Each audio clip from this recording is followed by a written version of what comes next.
Testing, 1, 2, testing.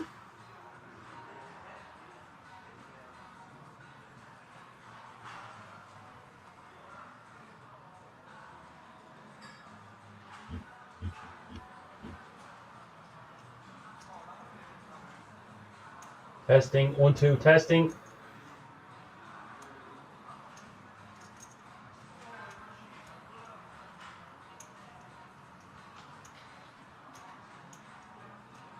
Can you guys hear me loud and clear? Let me know in the chat.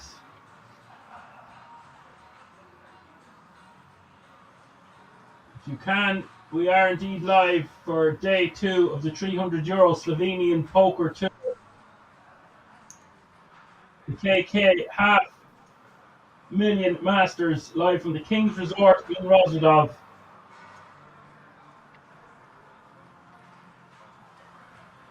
I'm just going to try and get that quality better for you. Bear with me 1 moment, please. We're going to be live for the night for a full, solid night of action as we play down to the last 24 players, the last 3 tables tonight.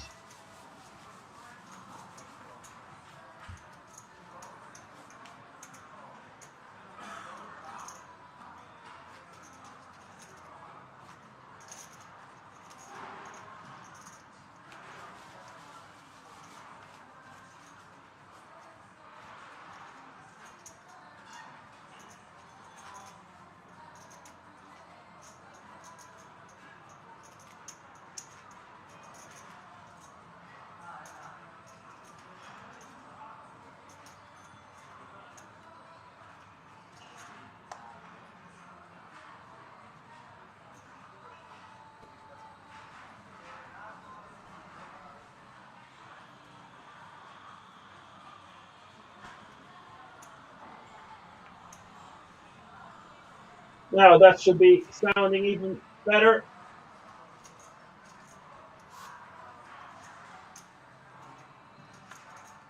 We can see the meeting here. Behind is 20k with a 20k running big blind ante. That's 10, 20, 20.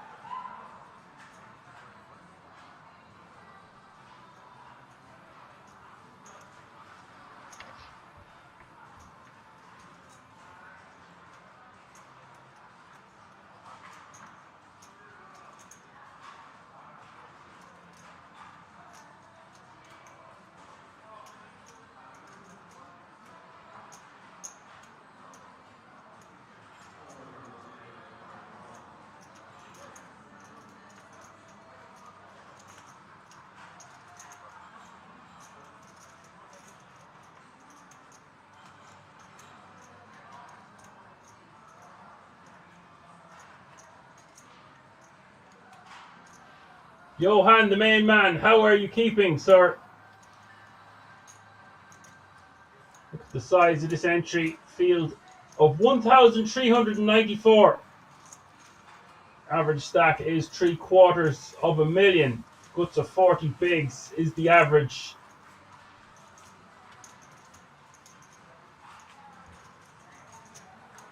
Haven't done a Sunday stream in a while. Great to be in the booth with you guys for this one. KK Poker, the most popular poker app, I reckon. Booming last year.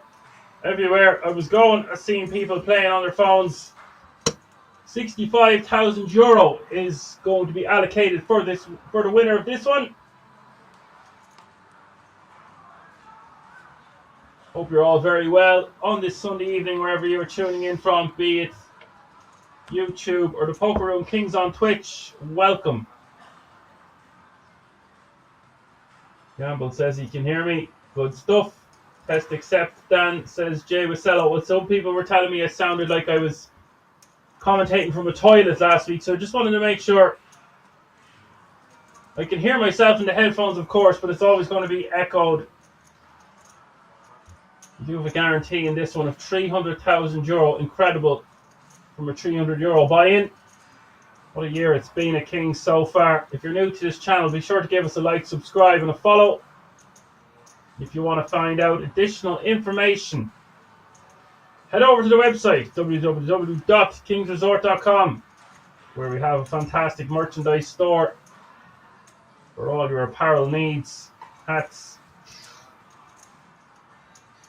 bun bags, tracksuits, you name it. You can got hoodies with masks sewn into the side of it, so you can steal the blinds like a ninja.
We do see the raise from Robin, with ace queen and ace four, defending in the big.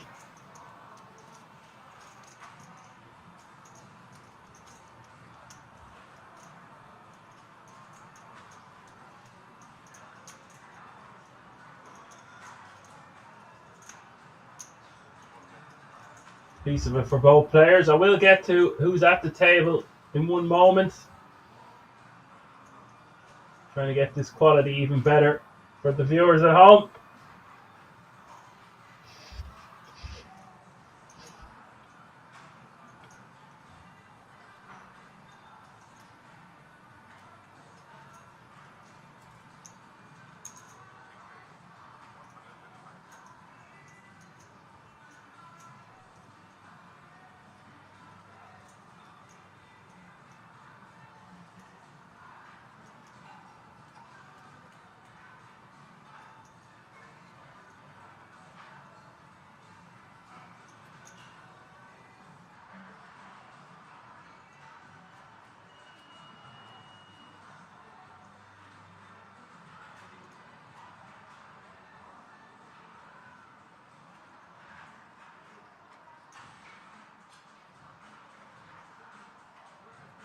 Like Alexander is raising to 125.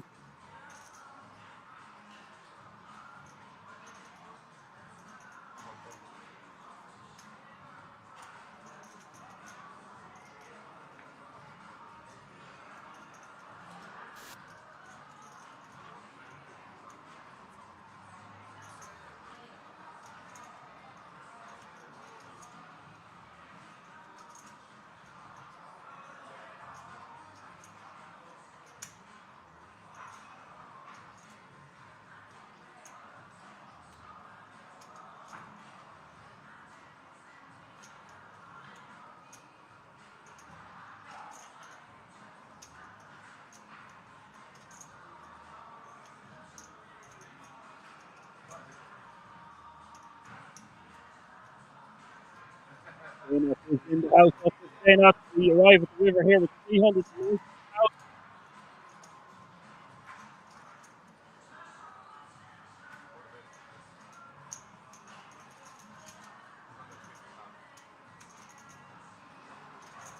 250 is the bet from Robin. Going for value with his top two pair.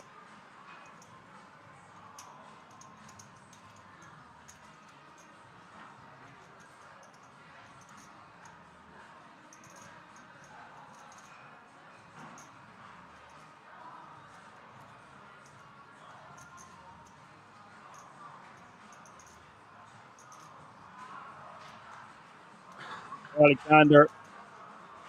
Feel this is a easy enough fold on that run out in this board.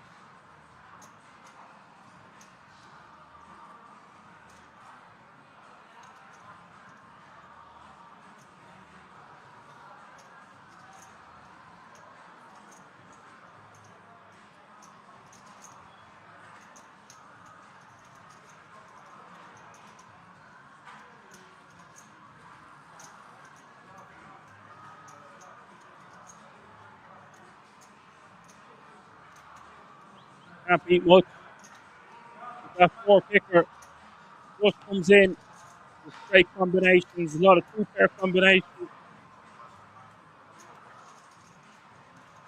Although it is blind v blind, not going to be too much bluffs left in Robin's range out of position. Johan wants to block. Called. You've seen enough. How did your live game go, Jay Wisello?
High, he was from the cut off.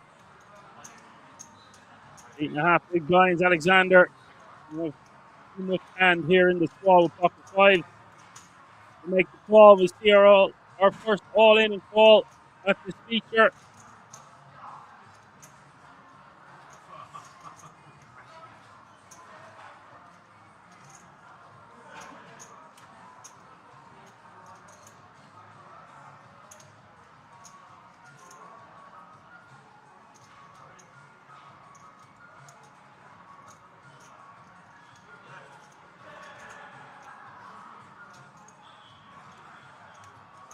Five in the window, followed by another 2 tens. Tens, Lehigh packing pretty much. Winning aces. You're saying there's a chance, no chance. 8 of clubs rolling off. We lose a player, and 89 players remaining now.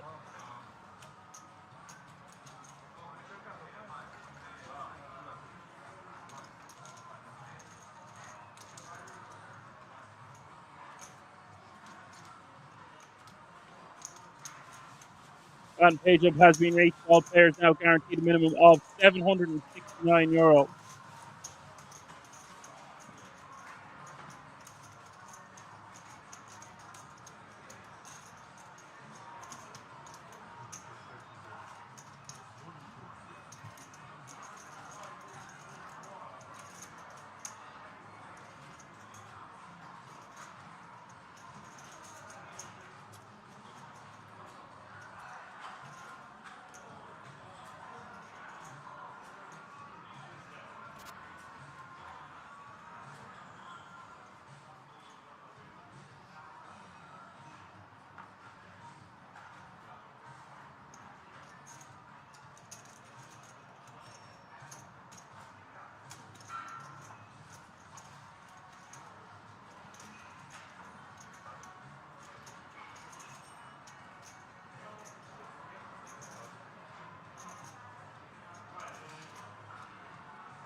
Don't really recognize anyone at this feature, by the way, except for Dagobert. Robin Frey with 67 bigs coming in hot as your chip leader at this feature. And Alexander with 54 bigs. Emil with 42. Vodovzor, who sounds like some sort of a Pokemon, with 42 bigs also. Mihai with 38. Dagobert with 25. 4. 17. And Goran Alic is your shortest stack of this feature. We're still paying 8 bigs. We believe we're paying 1 hour blinds of his tradition for most of the tournament so far this year. And if it wasn't an hour blinds, it was 75 minutes.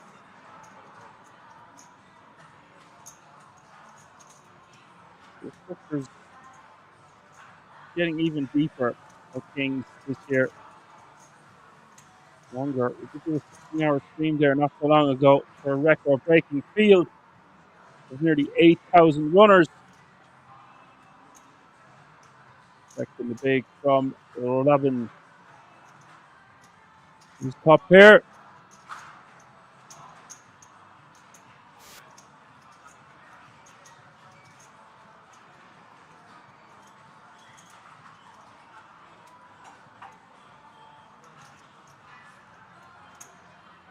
And 25 Ks left from Robin.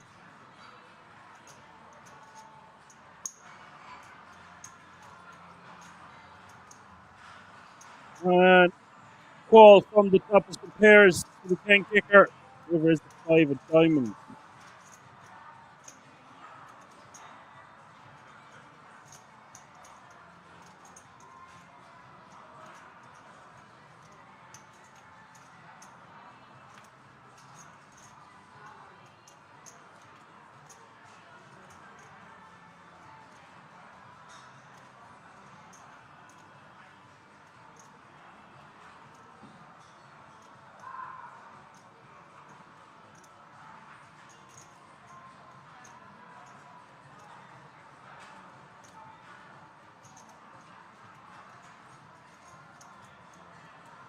I think Robert ain't one trying to rob this one yet.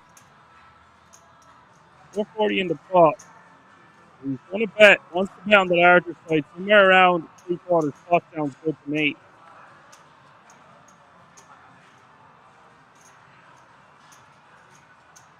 280 is the bet. Substantial amount of Robin's remaining stack. Robin against Robin.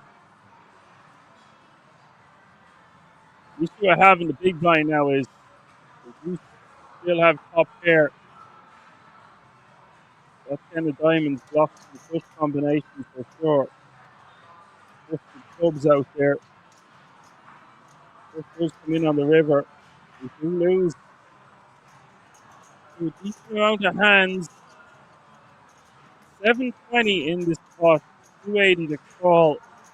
To me, might have too big of a hand to hold here on the river. Interested to see what you think about this one in the chat.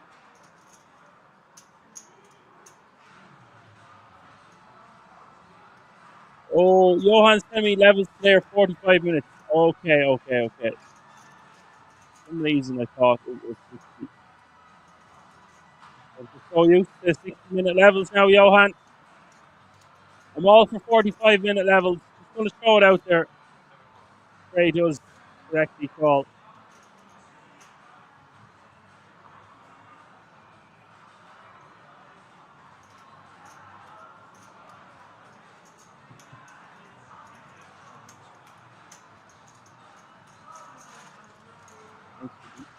Great. That's a big pot. He made up his mind he was calling. Maybe the extra 180 on top would have deterred him from calling all in. I don't really know. Calling 280. Is he calling 180 on top?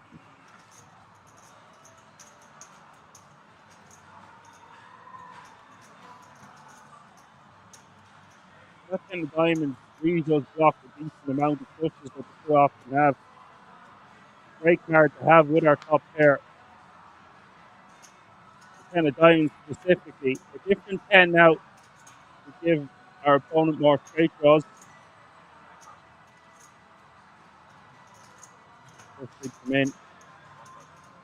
Small blind is now 10k, big blind 25k, with a 25k running big blind ante gets 10, 25, 10, 25, 25.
We do go heads up to the flop.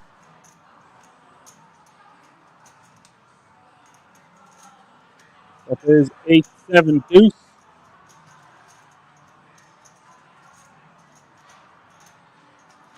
One of the better flops for Alexander's hand, having two overcards. It is inferior to Robin's pocket nines, of course. Alexander going to bet 65k.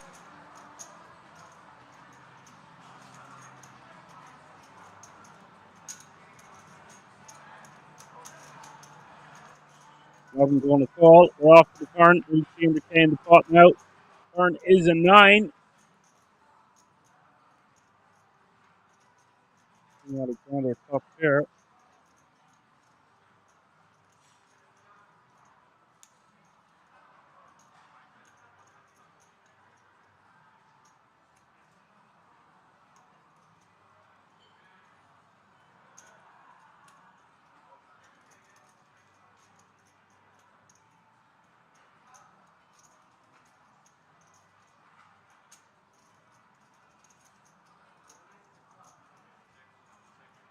Nobody liking that river card.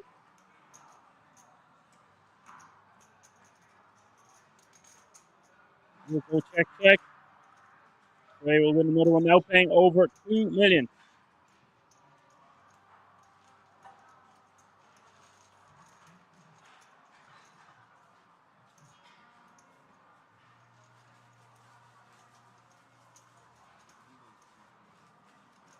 We have a update of the leaderboard. Ray with 82 bigs, Alexander with 56. Vodov's Zor with 40, Camille with 26, Dagobert with 24, Oran with 12, Robin with 7.4, and 4, 7.2.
We found here for Alexander, ace king off suit.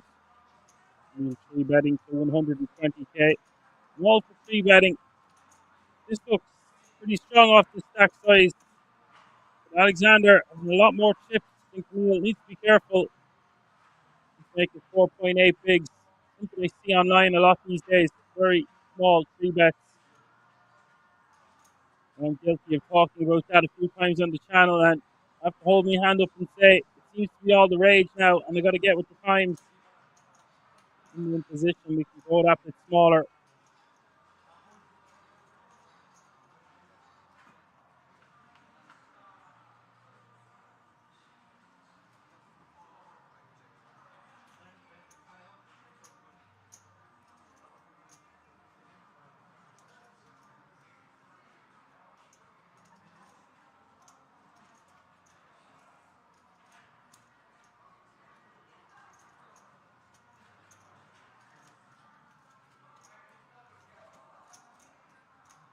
Interesting that Alexander decided to just call out of position.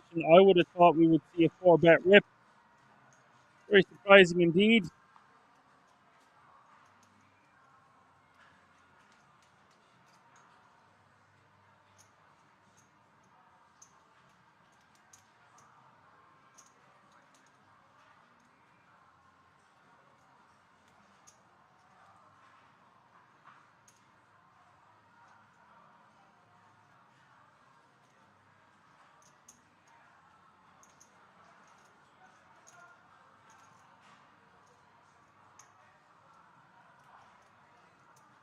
Really dirty turn card for the ace king. Going to be a decent amount of queen X in Camille's range. going to check it back. For deception, if I'm Alexander, I'm just piling this or betting about 275. I get paid by all those weaker ace X than our ace king. Might even just go all in.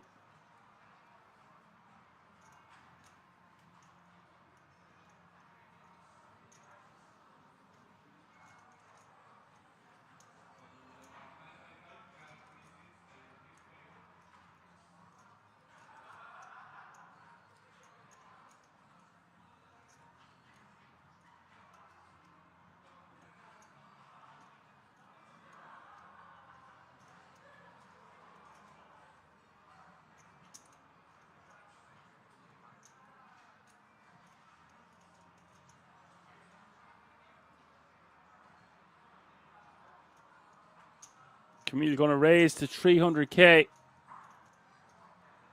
And this looks very strong.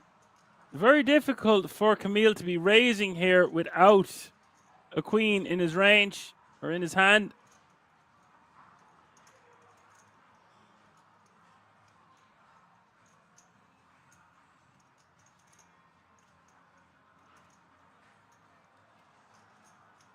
Janet has called clock.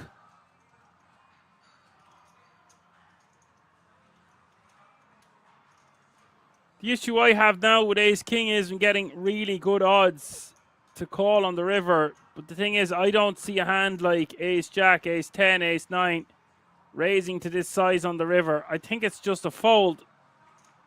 Personally,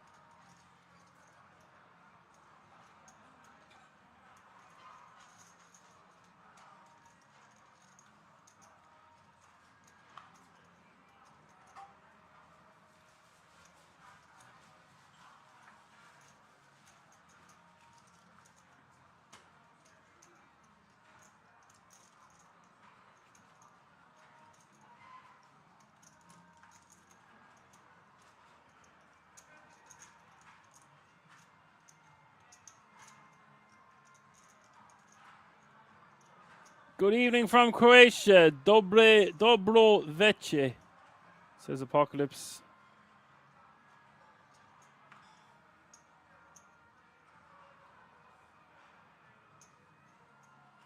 Lovely stuff, Apocalypse.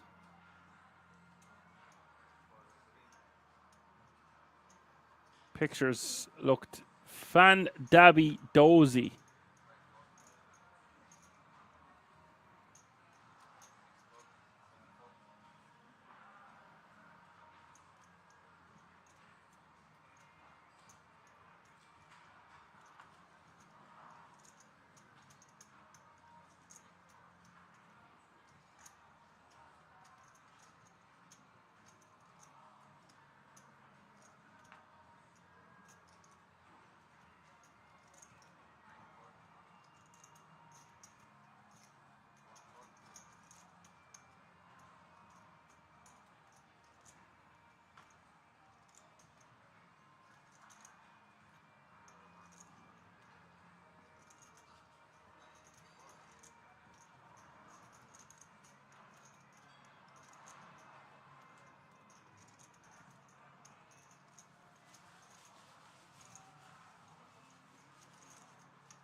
Robin checking with his top pair.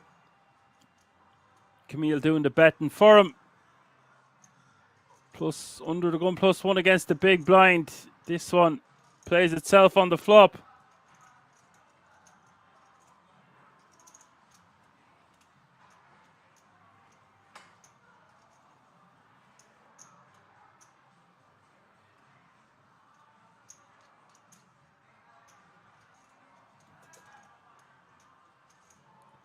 Straight on the turn.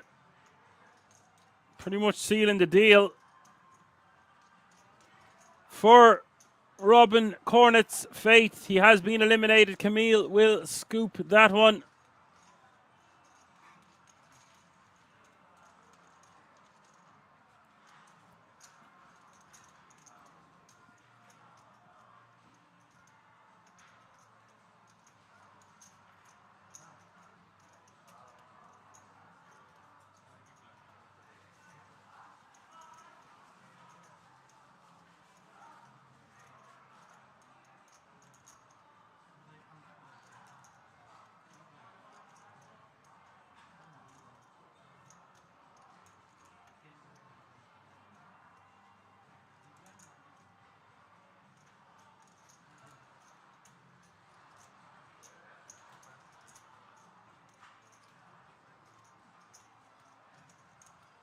Bogdan says currently 15 degrees Celsius and a beautiful evening as opposed to 3 degrees Celsius and rain in the Shetlands. Nice.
Croatia is one of the most beautiful places to visit in the world at the moment, or Europe anyway.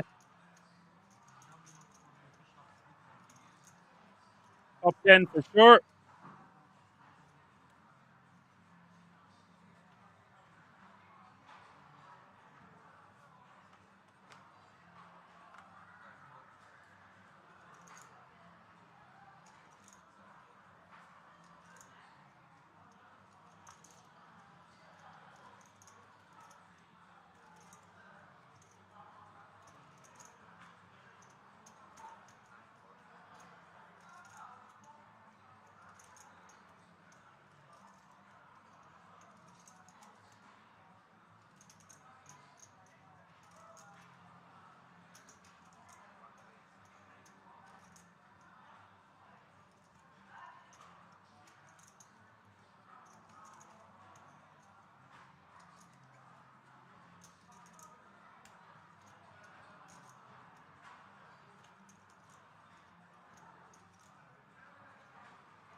Here's a man that needs no introduction.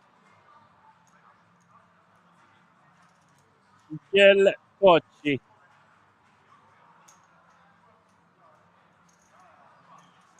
Check out his pen and mob if you don't believe me.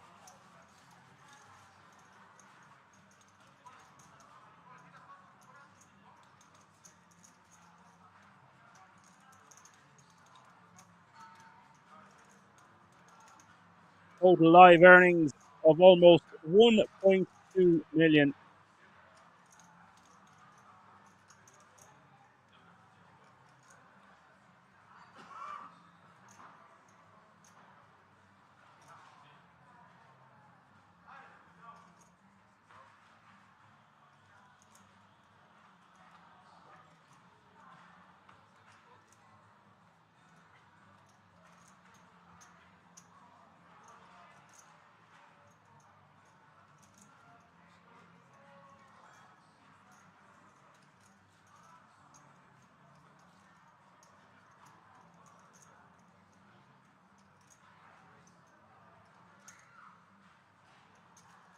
Or going to shove his last 7.2 bigs, 74 players remaining now. Pay jump is looming in a couple of spots from €769 to €899.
Or does get to take that one down. Nice pickup for him, all things considered.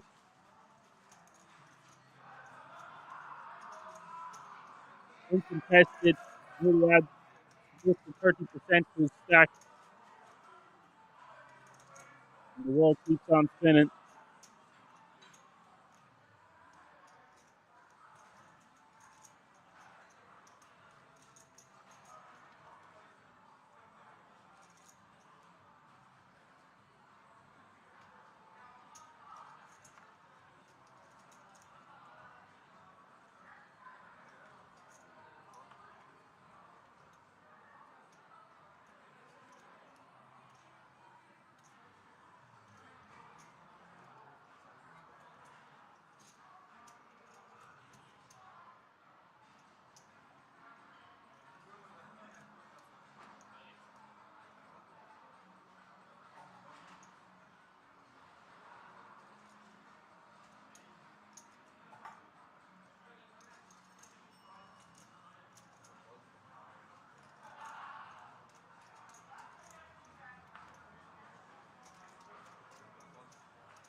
4 under the gun, 9.6 bigs, ace 5 of spades.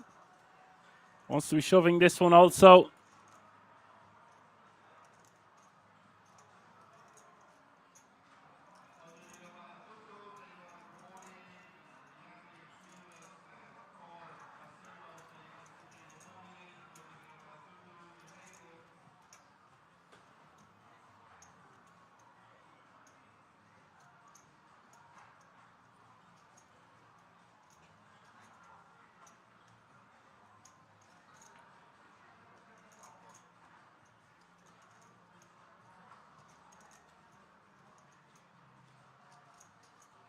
Looks like he's let that one go.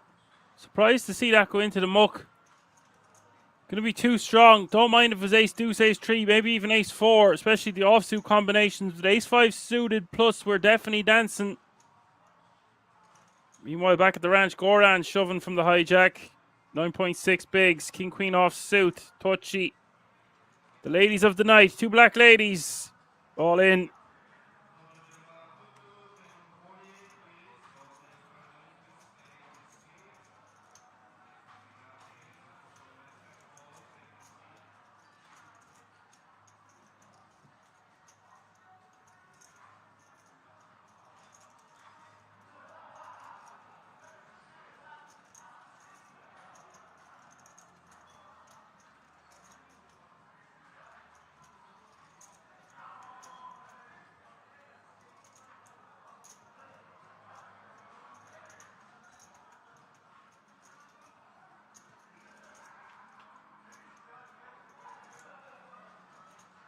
There's 3-3 deuce on the flop.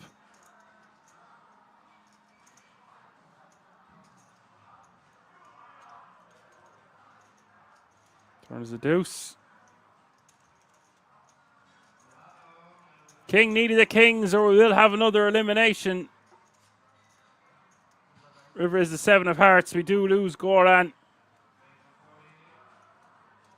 71 players remaining now, which means a pay jump has been reached. All remaining players guaranteed a minimum of €899. If you're just tuning in, you're watching day 2 of the €300 Slovenian Poker Tour.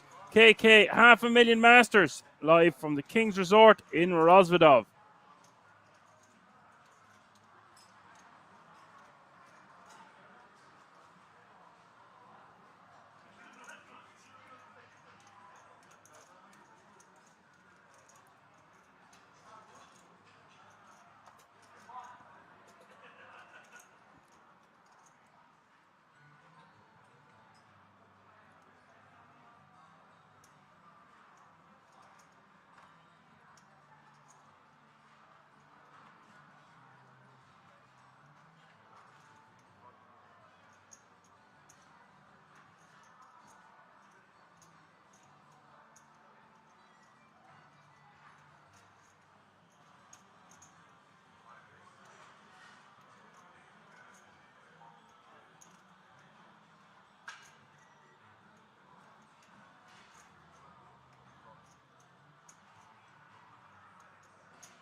Dagobert with 2 black aces, been raising from early position, will take down the blinds and antes.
You can see it open from the ace-4 on the button, Butchie in the big. Always love commentating on Michel Butchie's play. So interesting to see what he does with this amount of chips. 69 players remaining now in a field like this. We'll have a lot of recreationals, and I will bet my bottom dollar that he is one of the better players remaining in the field out of a starting entry field size of 1,394 total entries.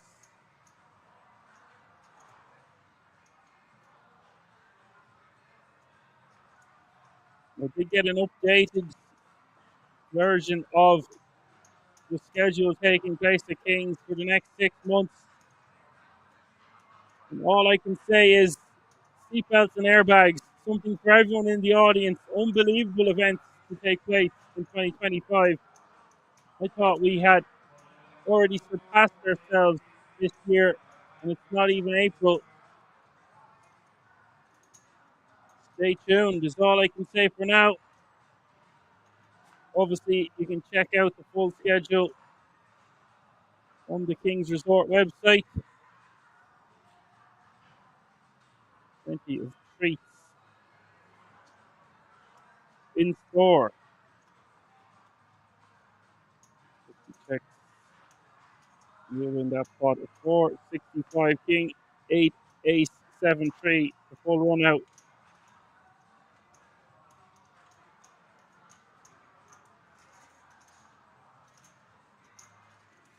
I'm just going to go into check call mode on the river.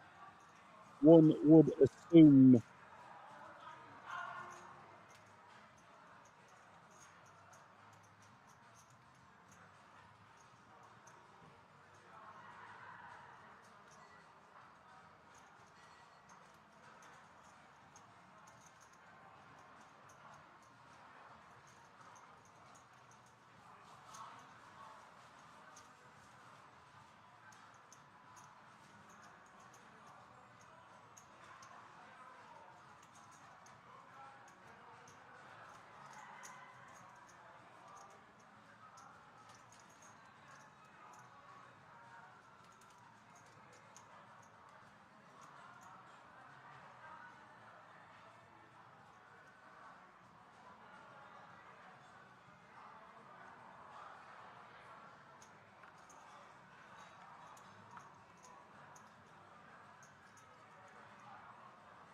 You see Bird in the house. What's up, Bird?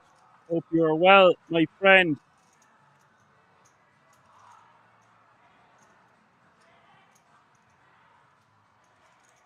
Hope y'all are happy to hear my voice back on Sundays. And it's not just a once off.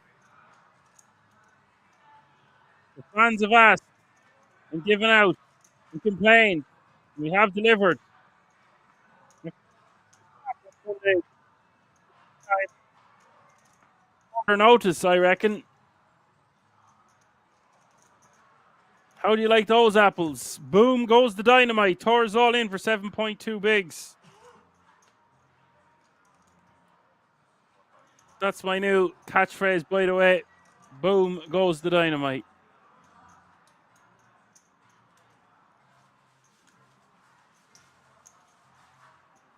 Expect more Soprano references. God knows what else.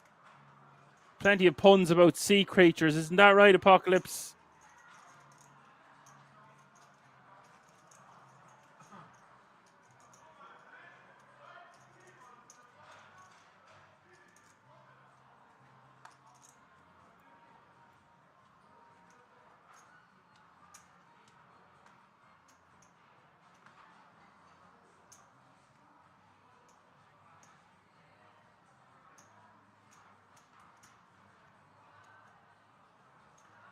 Blinds are up to 15k small blind, 30k big blind with a 30k running big blind ante.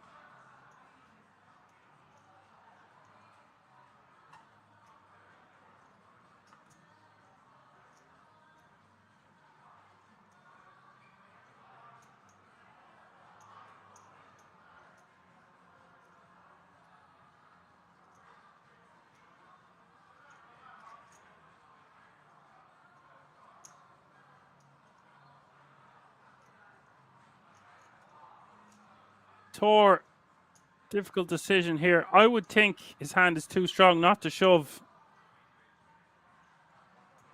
So maybe not so difficult. Yeah, under the gun +2. Gotta go with this.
Tor gets the king 10 through, going for it now with the king queen.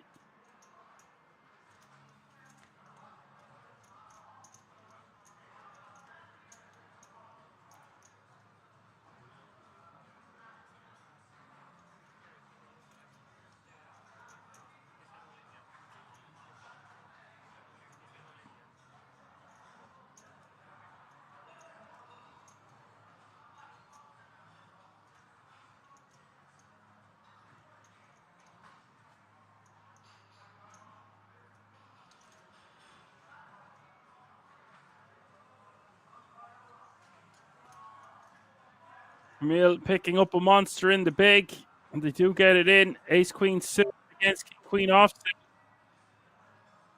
The flop is 6-6-5.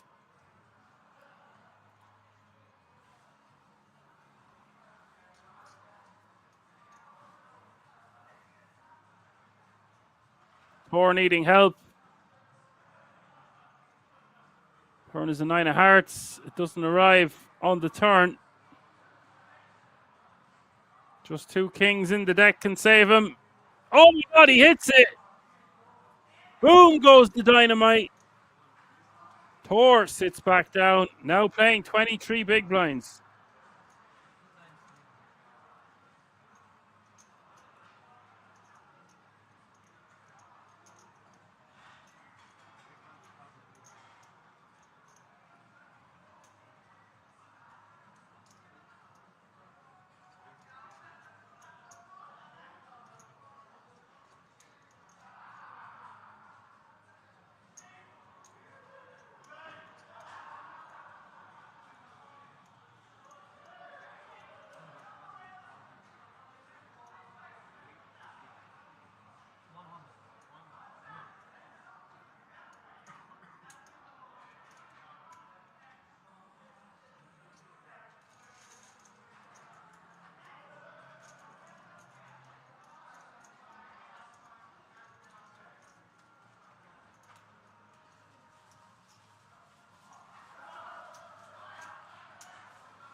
Alexander on the button, getting 3-bet from the aces. The aces are out so far this evening.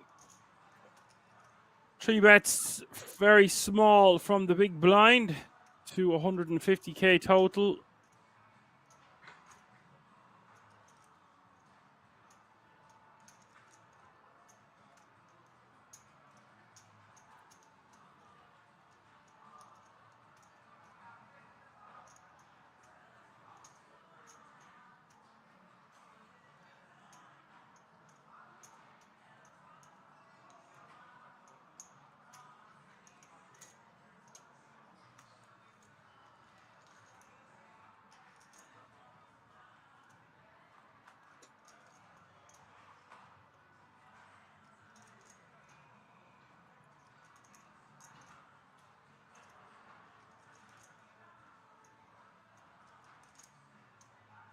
Does flop a set of aces here. Alex getting a great price to see a flop pre. We could have sometimes 4-bet rip. More. I would say in a vacuum, those play best as a 4-bet rip, but for that price, this deep in the tournament, I think we just call, unless we have significant information that our opponent is 3-betting willy-nilly to that small sizing, which is very unlikely in that exact scenario.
Bird says the jacket trick always works. Pocket says if you like jokes about sea creatures, then you've come to the right place. Yeah, that's very good.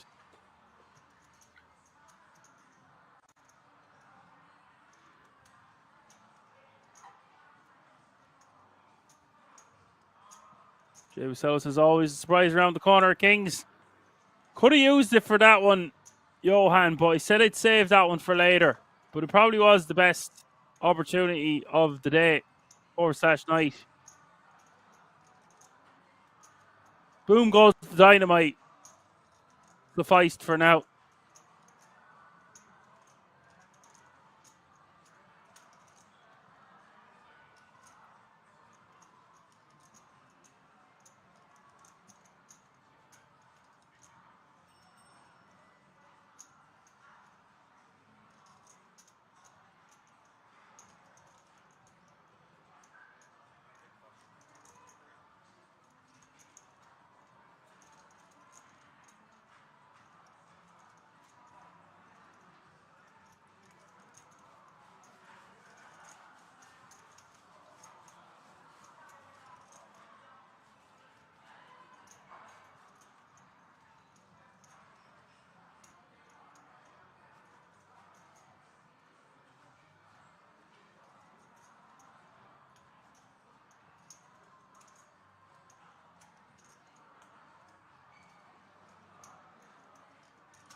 Chris is all in for his last 4.2 big blinds with Jack 10 off suit. Average stack over 1.1 million now.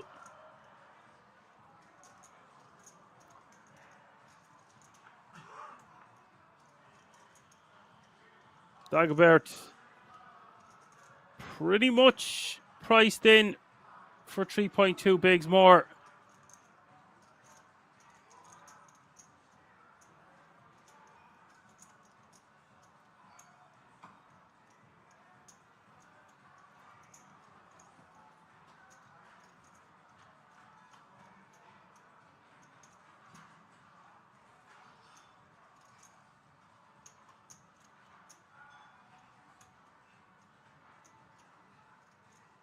Does flop an open ender for Chris.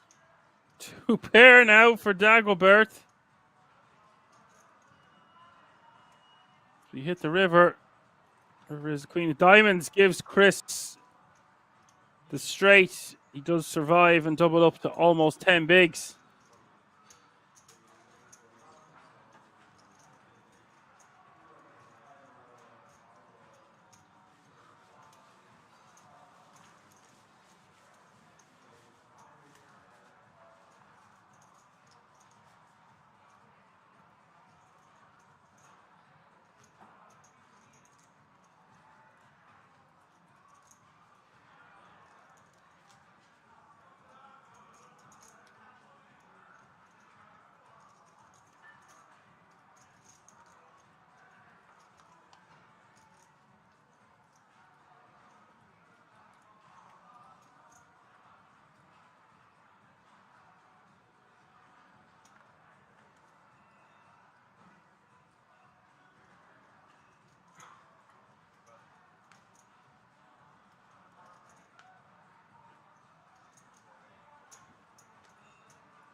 Jacks all in for 12 bigs.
Frame in raising with the ace-8 offsuit.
Under the gun, raising to 75k with the ace-5 offsuit.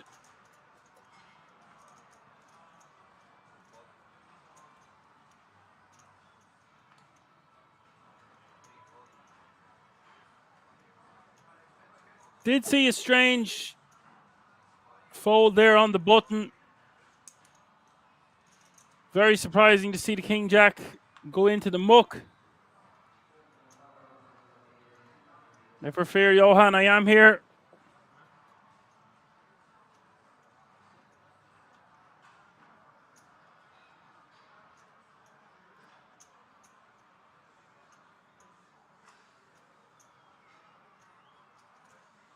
Round to Tor in the big blind with king, 3 of spades.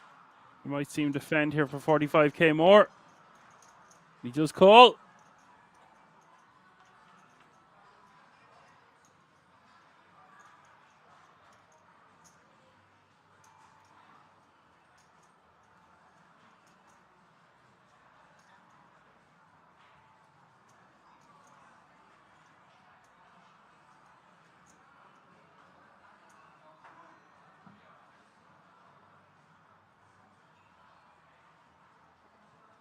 $60 players remaining now. All guaranteed €899. Pay jump. Next pay jump will be when we have 54 players remaining. Beyond the bubble. And then all players will be guaranteed a minimum of €1,085. Top 53.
Ace 5 betting 60k on the king 10-7.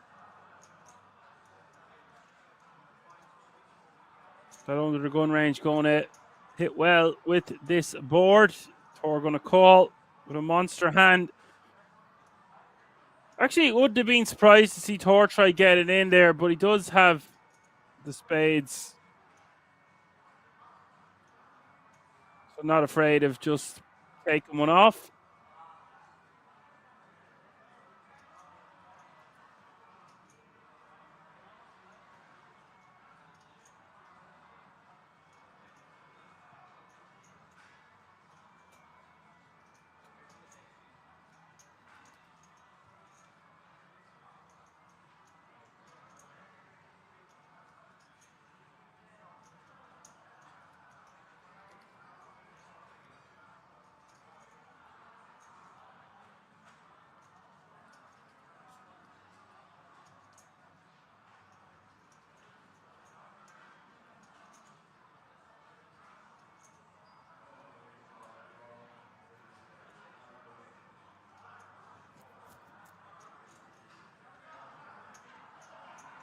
The turn coming to 5, giving the pair to Vod.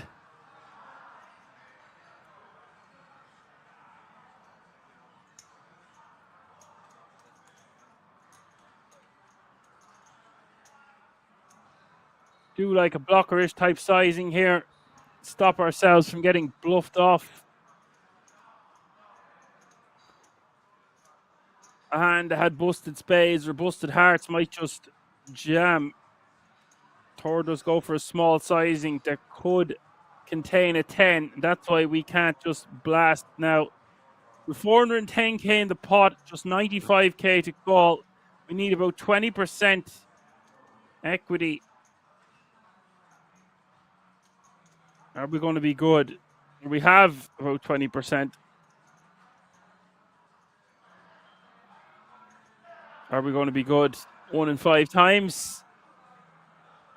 Do beat some Jack Queens and busted hearts, busted spades.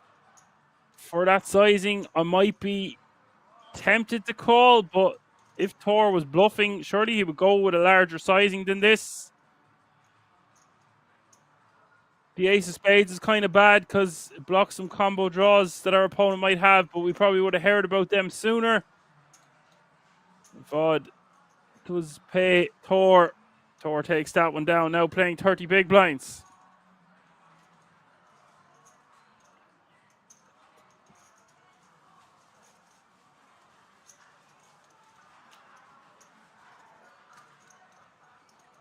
Hi, MJ. Nice to have you with us.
So as Johan pointed out, a couple more hands before the first break of this evening.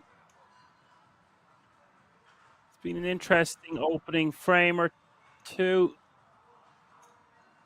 Not too many huge pots. Seen a lot of raise and take it. As you would expect, a lot of recreational still remaining in this field of 1,394 entries.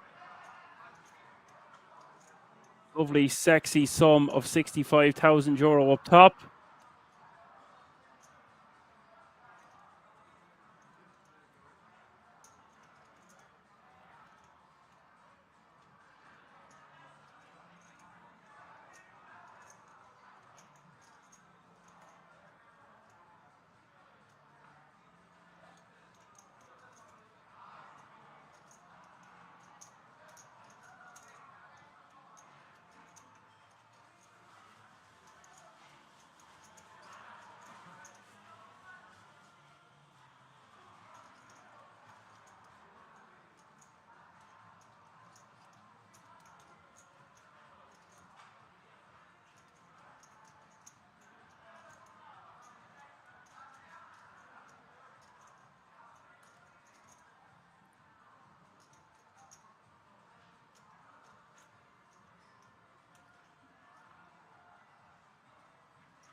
Mill taking that one down with the queen nine.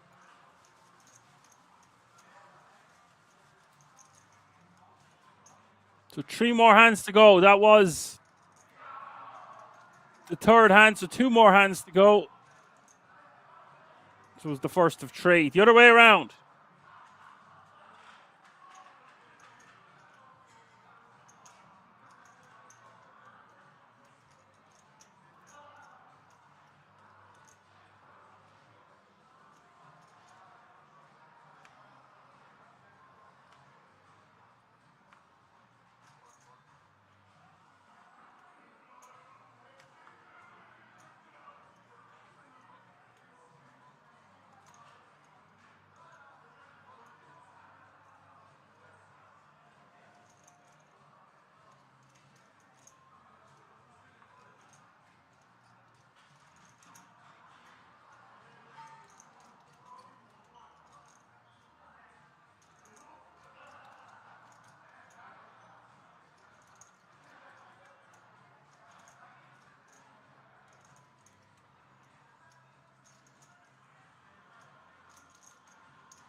Fod raises to 300k.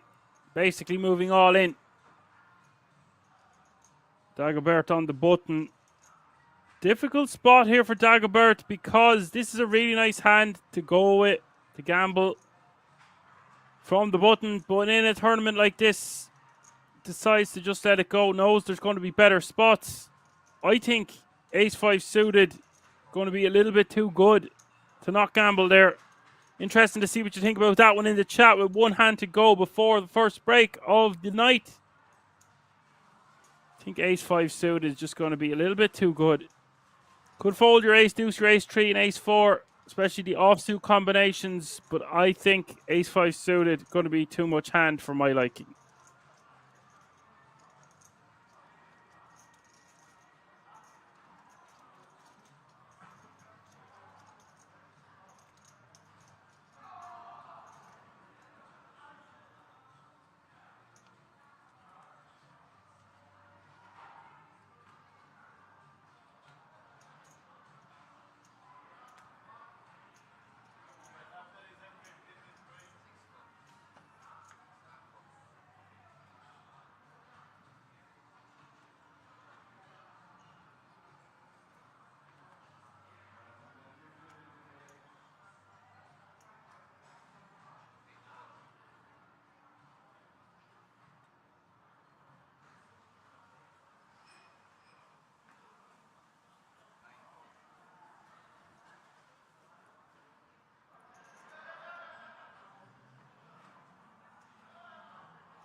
So you see Dagobert go all in from the cutoff.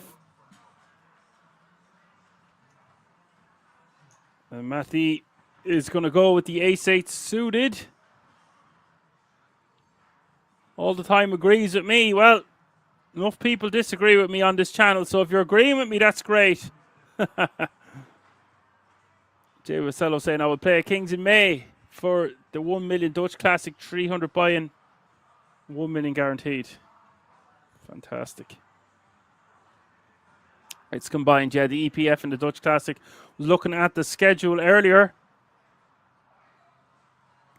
Meanwhile, back at the ranch, that is quite the turn card for Dagobert. Gets there against the ace-8. And the hand that he put into the muck, the previous on the button with the ace-5 of diamonds. Goes with the ace-5 off suit in the cutoff. Gets called by the superior ace-8 of hearts, but gets there with a straight on the turn. Very dangerous man to be giving chips to. No one more dangerous at this table than Touchy. Things are heating up. Don't go anywhere. We're going to be right back. We're going to keep it right here. See you all in a few moments. Rizai, much of the same. I'm sure all of these guys are, but... And Rizai bringing some firepower, 4.6 million. Hockheim remains from the previous table, sitting with his 4.4. And certainly a playable hand here. 160. So Hockheim is still present. 160 to skate, he says.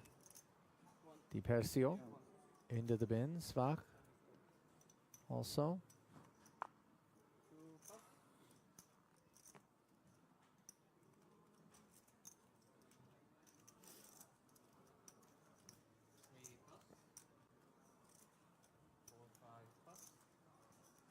I have played against Ilani as well.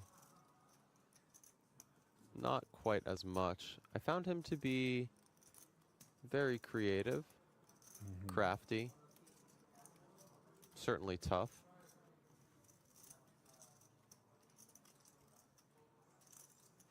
And this call with 7-5 off may well give us an opportunity to explore some of his strategic insights here. The only customer of the open. Ace 9-6 monotone texture, gut shot, and a small club draw for Ilani, who checks over to king high and the better club draw.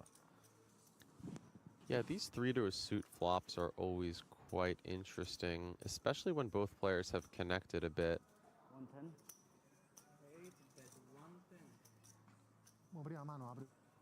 So Ilani's decision here, I would imagine, is does he want to represent a flush, more or less, with a raise? Or does he just want to call and perhaps try to bluff on the river if the turn checks through? Both routes seem reasonable. Yeah, faces the follow through of 100 into 450. This is sub-quarter pot. 290. And it has tempted him into taking the more aggressive path, check raising to 290,000. Yeah, I don't mind this play, right? He's going to knock out a lot of better hands. It's probably impossible that his opponent has a worse hand than 7 high. It is a bit tricky, though. If called, do we want to continue with this particular draw? And naturally, we do see the call from the king high with the jack of clubs. Hockheim probably wise to the fact that Ilani may well have some of these hands in his range. And that 6 is an interesting card. Could Ilani sometimes have a 6 in his range that he was just kind of looking to end the hand right there with? Possibly. But maybe now you want a little bit more. No, but it's yeah. I'm playing all the EPT. Ah, yeah. Since a couple of years. Okay. And yeah, Checks it over. Hockheim content to do the same. So a quick knuckle back. Feel like want to take And a very dry 3 of diamonds on the end. Yeah, now Ilani with, a bit intense, yeah. you know, a bottom of range type of holding. His decision really, does he want to continue to represent something strong? Does he think it's believable? He looks somewhat poised. Perhaps a slight increase in his breath. Wow. That's a strong play. Simply rips it in for his tournament life. 1.7. A big overbet. And, you know, Hockheim has the type of hand that really is never going to lose to a bluff. We can't imagine that Ilani's going to have a pocket pair or a 3. And he does appear to be breathing a bit heavy. This would be really a tremendous call. One that would send Ilani packing, by the way. Understandably, Yeah, Hockheim does find the bin. nicely done. Like that, and then end up Some in casinos. or A even roulette Goes shark? quick, man. worse. Yeah, truly. Can squid go squid? He bought roulette wheels and actually like Yeah, he would just ran study. roulette sims? So somebody said 150 Yeah, was the like old-fashioned way. 150, but I mean, it's No, not a big of a difference. What a legend. It does sound fun, like the physics of it, watching the ball bounce around. then Can't also, really be. I they mean, the developed, thing's like, spinning in one Italy, way, the 100 ball's BC. going the other. Come on. Really? And then was I don't like, know. I mean, apparently it worked for him.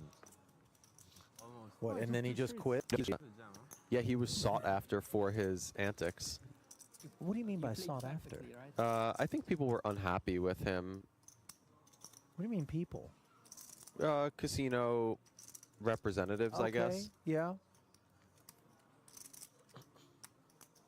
I don't know all the specifics. I read it a while ago, but I can vouch for the efficacy or the, perceived edge.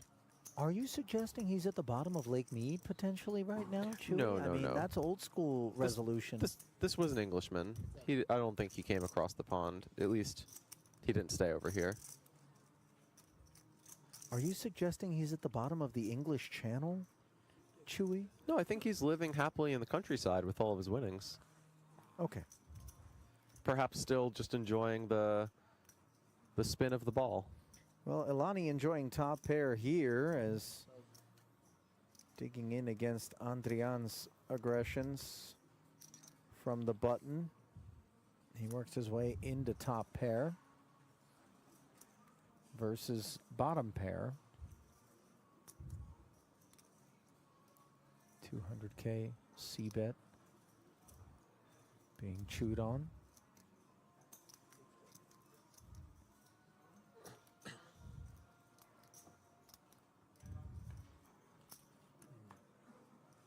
Oh my. Ilani now deeply troubled by this third 8. I mean, one can't blame him for proceeding with caution, but it isn't like he was worried about running into trips in this spot, which is course. exactly where he finds himself so improbably versus Andrian, who rates to add damages to what has already been the pre-flop and the flop sizing. There is like 3 with 3 million. There is like 3 people with 3 million. There, 1 with 2. And a healthy 600 being sprinkled out.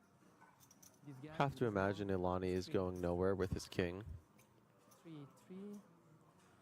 Although the king with the kicker on board, we can understandably start to put ourselves in a bluff catching situation, if not chopping. So, check calling 600 and now looking up at a queen, which improves our kicker from the 10. North a couple of clicks, but really uncomfortable potential sizings could greet Ilani on this river. What are we thinking? 1.5, 1.6? 1.8 maybe? Yeah. Yeah, this is tough. Where we're at. 2/3-ish. 1.8? So for Ilani at this point, he really has to dig deep to figure out what are the kinds of hands that Andrian could be bluffing with, and how likely is it that he has those hands. The 6 could potentially interfere with some of those straight draws that we're firing away, and he does get away from it pretty quickly. Nicely done.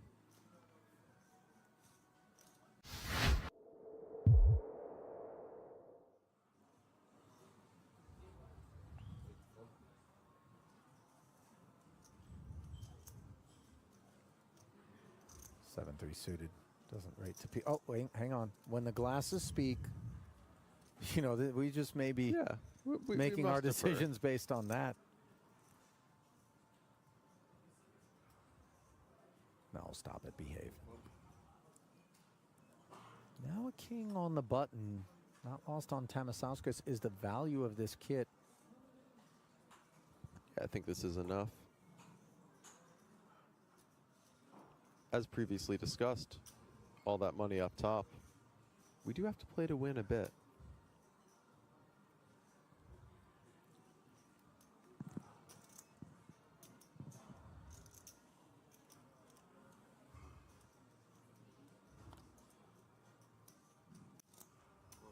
Not all, but most. Deployed for a second time by Tamasauskas as he tries to keep his head above water.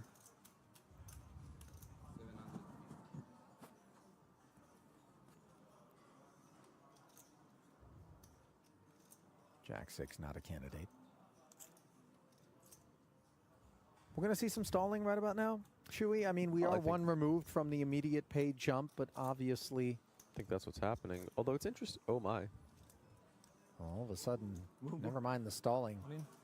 Elani can speed his chips into the middle. Yeah. For Tamasauskas, this is demoralizing.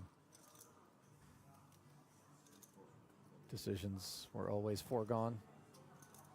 Conclusions, and the King 8 does have one overcard to the Jacks, but for Vladas, perhaps the bell tolls. Yeah, it's an uphill battle here. Thank you. King 8 against Jacks. Just the king. Black king is good. Jakim le king 8 שלו. king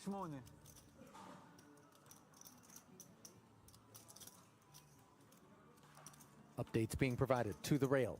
1.7 million in the middle. No king, though. Queen 10-5. He'll take a jack now, though. King is still good. Instead, the board pairs and the light flickers. Can the Lithuanian find a cowboy to stay alive? Good game. Nope. Good game, sir. GG's issued. Always a tough competitor. Listen, if I'm in the rest of the field, I see this man on his feet stepping out of the arena. I'm feeling a little bit better about my chances. Absolutely.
Alrighty, folks, welcome back after the break.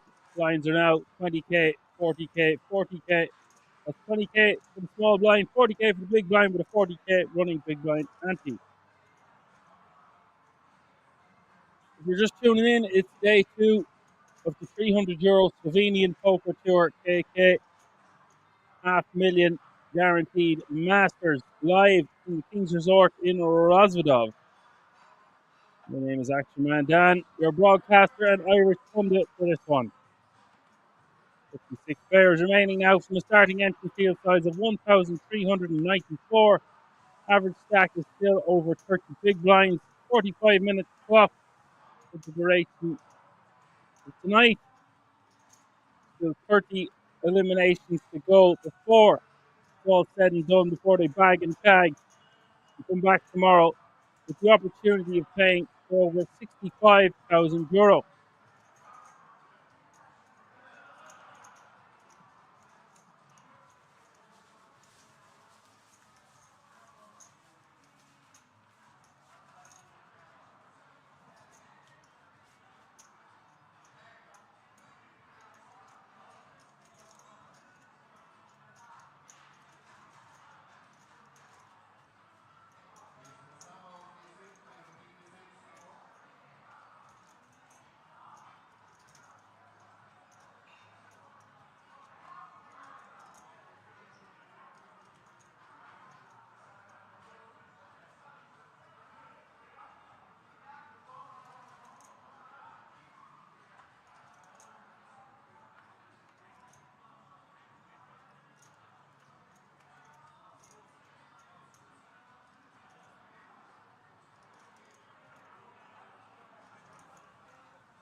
Emil taking that one down with the King 10 off suit, blind be blind.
Because Mr. Mike doesn't know that it has to work on Sunday.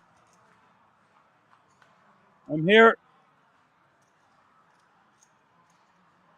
Alexander raising from the cutoff with the Queen Jack off suit.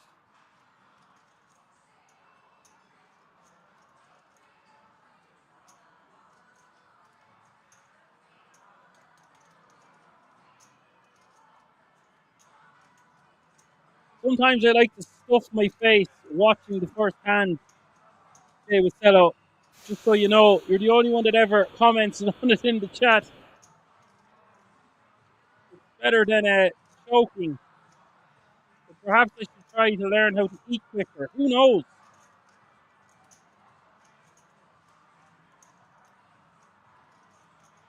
Also scalding my mouth off tea and coffee on the reg. Not ideal.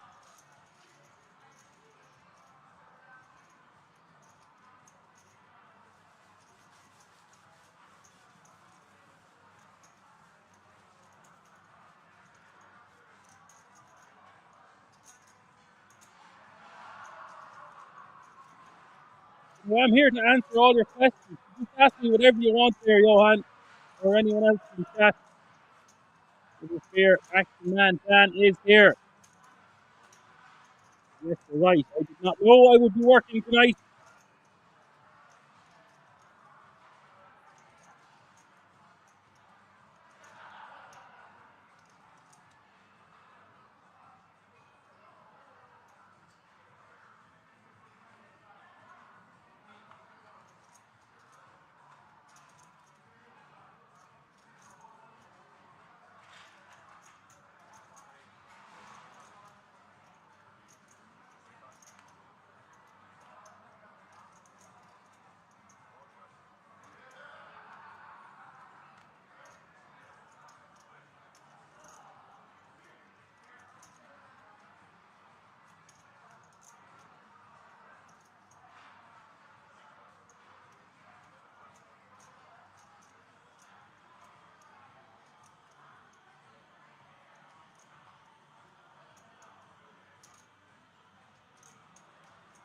Nobody has any questions. Okay. Over to you, Johan, with the weather report. You go back to the ranch. Kings for Dagobert. There's 80K.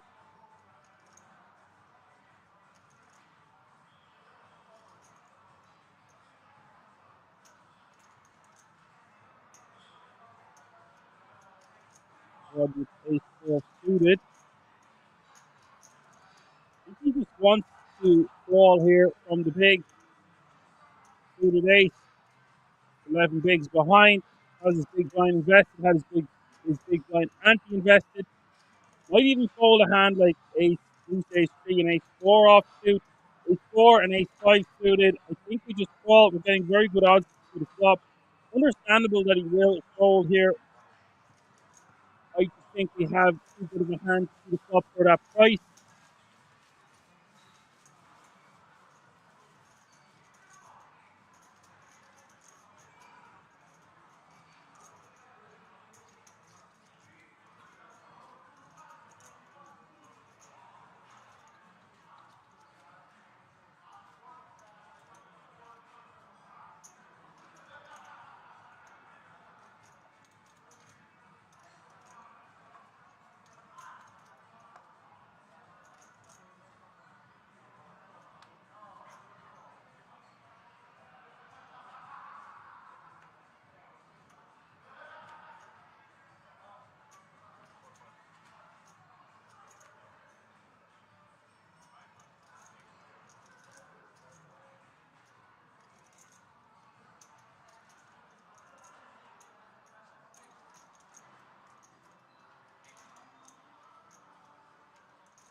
Right, going for it here in the full off. He's got lots of 15, 7 off suit. Can be more than good enough.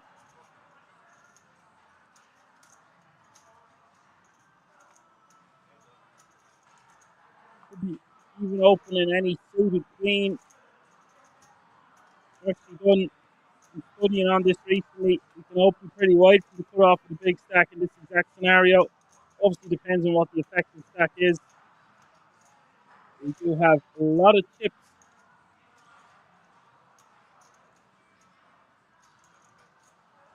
No changes after the break there, by the way. We will have some new players coming in.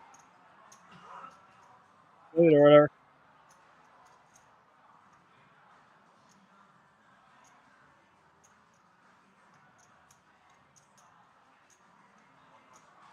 Four players remaining.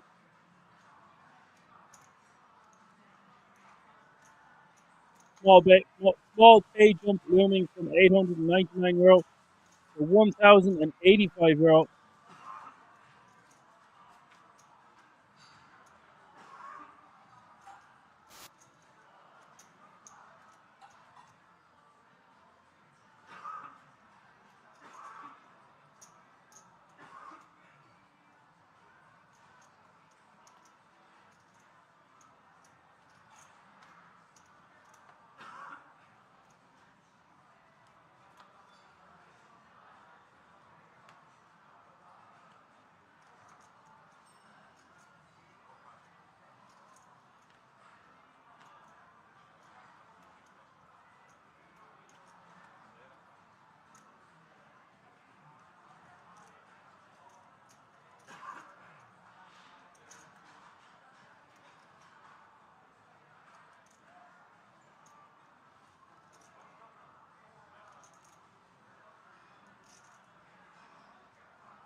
We see some action here. Camille raises with the pocket trees.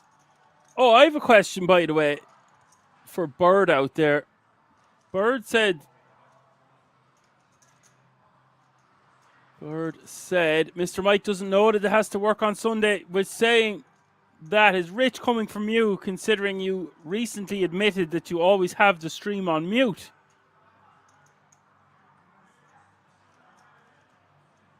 And if you do have the stream on mute, that means you can't hear what I'm saying right now. And if you don't, then that means you're a liar.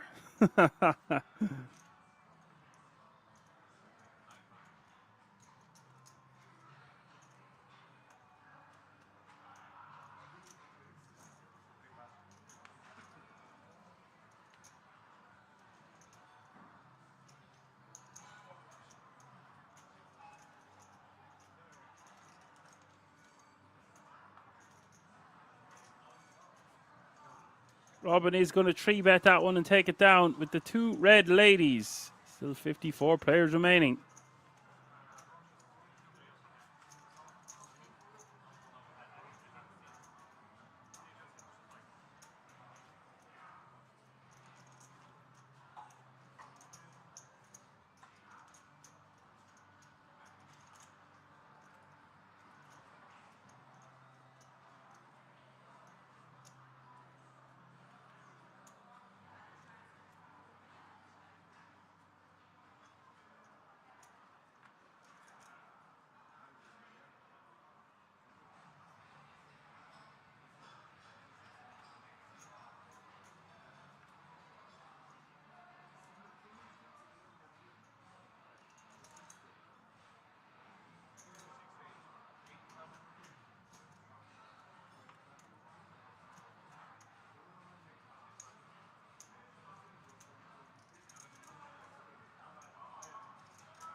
Uh-oh, SpaghettiOs, call the cops. Camille with pocket kings. David, new player to table, sitting in with 26 bigs. Ace king suited. Little does he know what he's up against.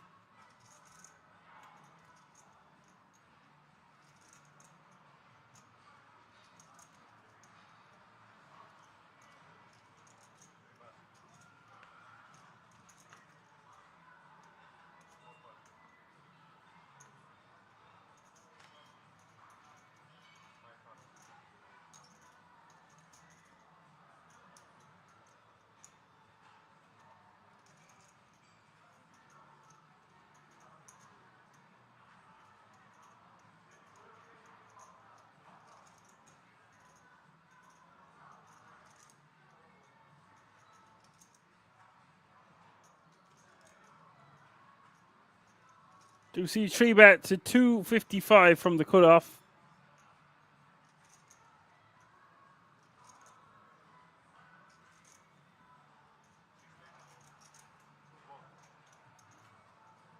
There it goes. There's the all-in. 4 bets with the kings. David calling him off, and this is the biggest pot we've seen all night at the feature table. 2.2 million chunks, and it's a pure cooler. Nothing either player can do here, of course.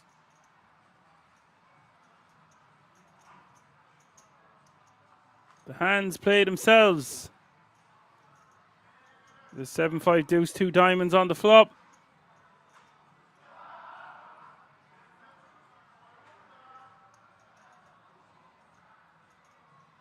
Turn is the 6 of clubs. And the river is the queen of clubs. David sits down, stands back up. We lose another player. 53 players remaining now, and Camille playing over 2.4 million.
Touchy, min raising from the cutoff. Camille going to call with king 4 diamonds. Touchy with the king queen off suit.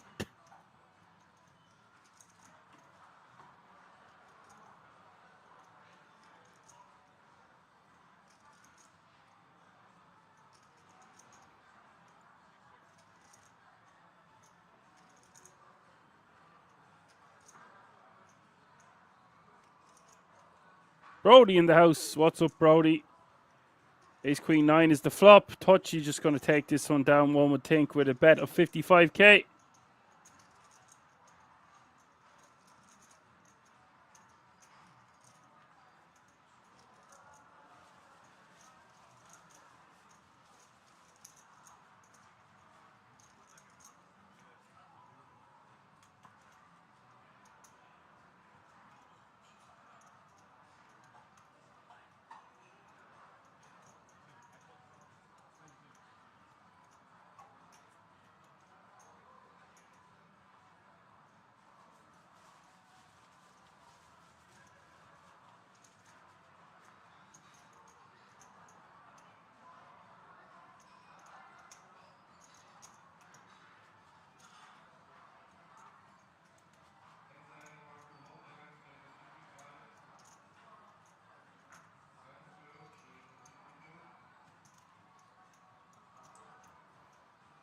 Frey with 61 bigs, Camille with 58, Touchy with 37, the rest with 30 or below.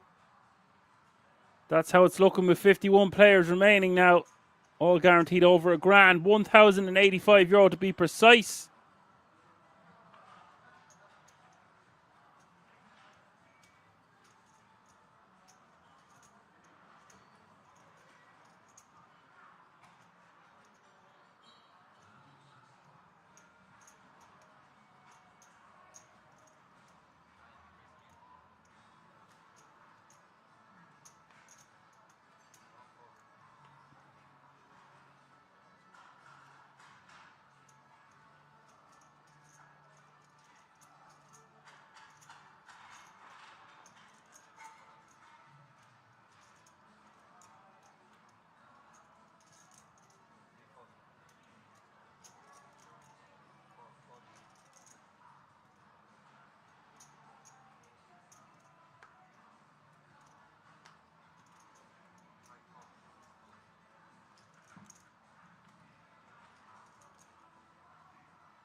Chris shoves for 4.8 bigs. Gets called by the ace 10. 7-5-3 is the flop. Lovely hand for Chris to pick up, by the way. Kings with less than 5 bigs. Seals the deal on the turn. Baron ace on the river, but it is the 8 of diamonds.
Excuse me. Vod all in for 5.3 bigs at ace deuce off suit. Round to Touchy with pocket nines.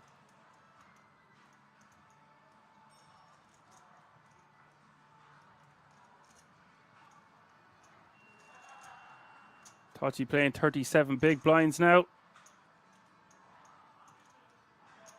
And Touchy will know he's one of the best players remaining in this field, having almost 1.2 million in tournament live earnings.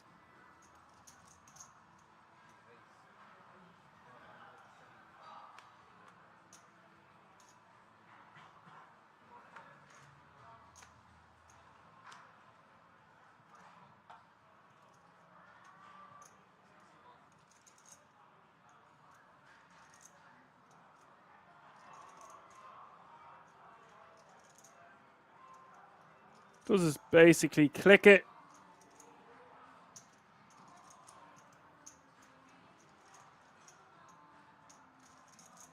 Frey in the small, gets out of the way. Frey out of the way with the king 10 suited.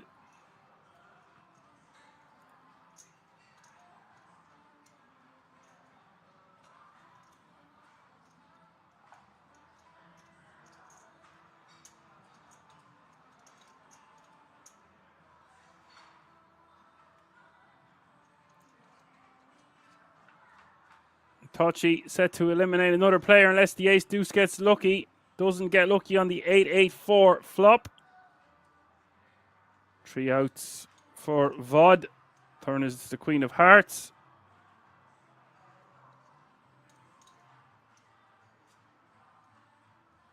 River is the 8 of diamonds.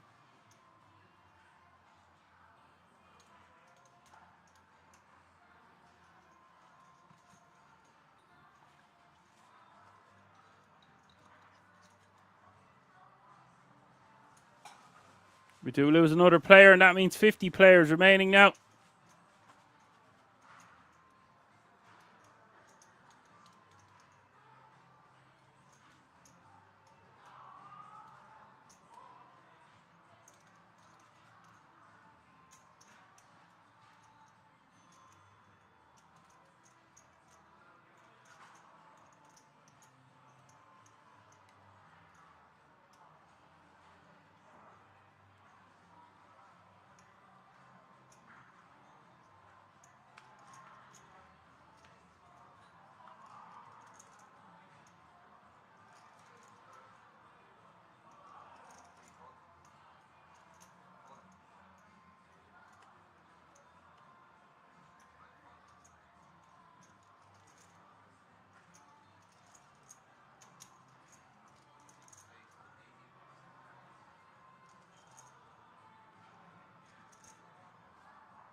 Camilla raising to 80k with ace 6 of clubs.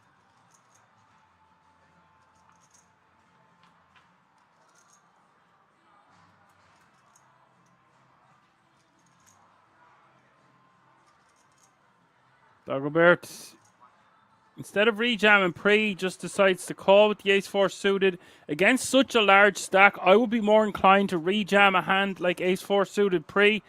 Against the cutoff open, going to be doing really well. We've got 15 bigs to start the hand. I'm going to be taking it down the majority of the time.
And here we go. We see some more action. Robin Frey about to get richer. Alexander in a lot of trouble here with 13 bigs with his ace jack off suit.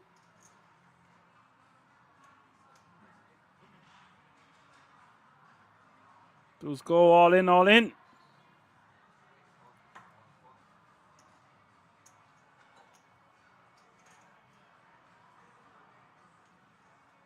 Look at the size of that stack from Joseph. Joseph, nearly 4 million to his name. 3.78. Sits down with the guts of 100 bigs.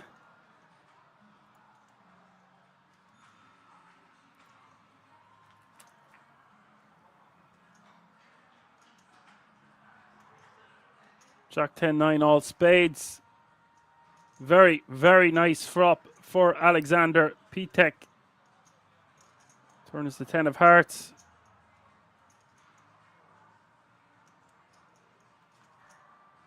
River is the 6 of diamonds. And Alex gets there. Sometimes you just got to pay the man. Frey loses a sizable pot. Won't affect his stack too much, but had he won that, he'd be up over 3 million. As it stands now, back down to 1.8.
Jay Wasello asks, how much is in euro is 5 bet 5 KC?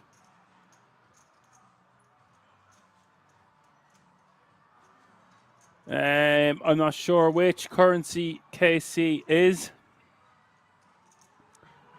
But good luck all in, whatever you're doing.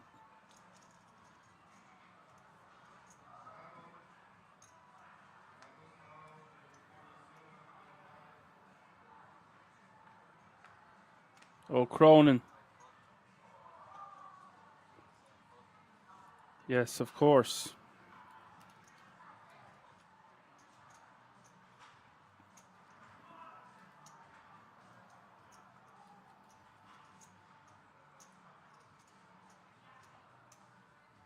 I should have known that one.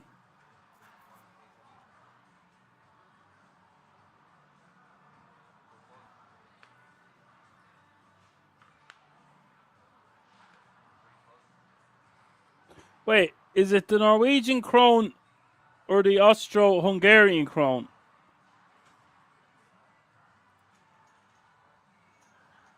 And am I pronouncing it right? Is it just krone, not kronen?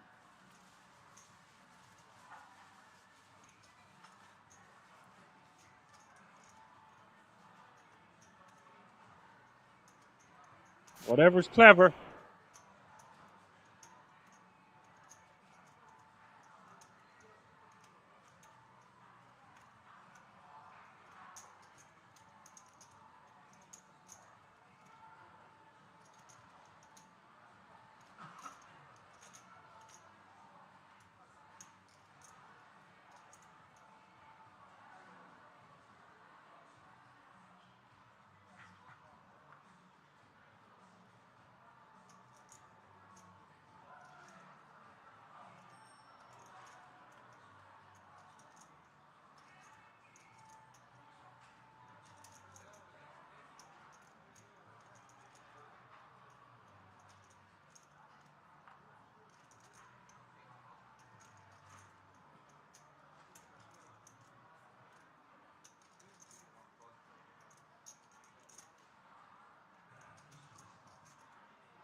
Freeman raises with the jack. Touchy on the button with ace-3 off suit. He just wants to be letting this go, and he does do just that.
So Cello says we reached the €1,000 payout. Yes.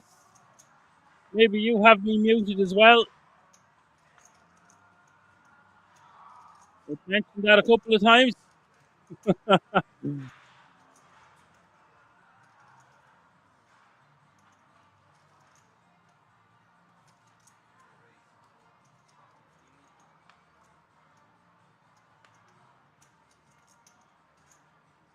We'll all be coming back tomorrow. The 24 hopefuls playing for €65,500.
Monster for Kochi. Open-ended for Joseph.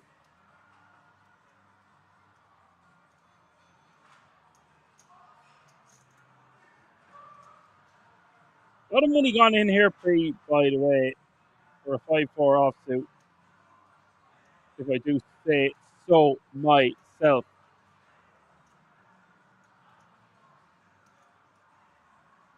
Kochi most likely bets here somewhere around 200 to 250k.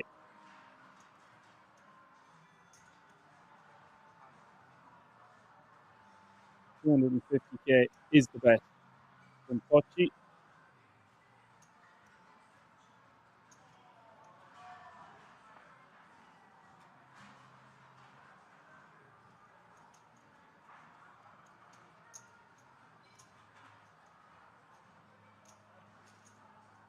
Them's looks like raising chips. This got pretty quickly, by the way. 525. This raise really puts Kochi in a bin.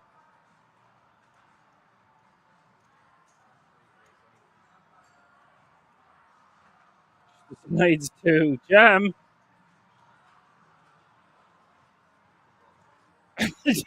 Joseph gonna call the 775.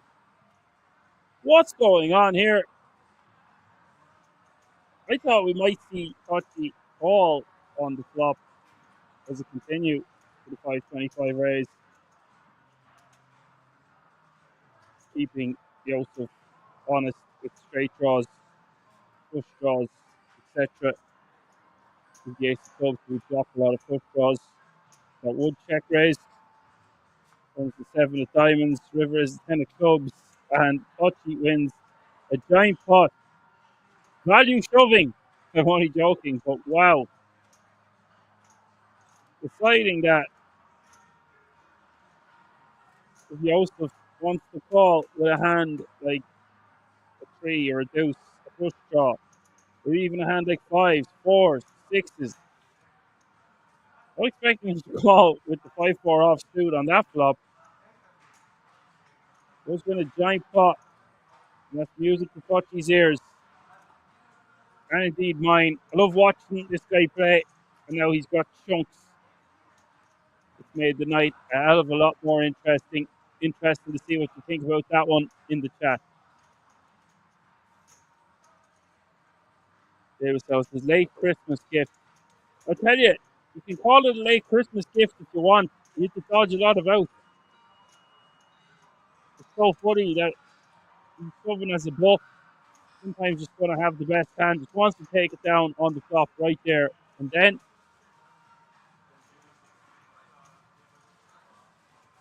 gets called by 5 high and hold. Goody gumdrops. Well, he did. He goes to, what date is Christmas this year? Is it coming early? Is it earlier than the 25th of December? Perhaps it is coming early. Flicks it in for a penny, in for a pound. And once he's raised to 525, felt like he wants to gamble for 775 more.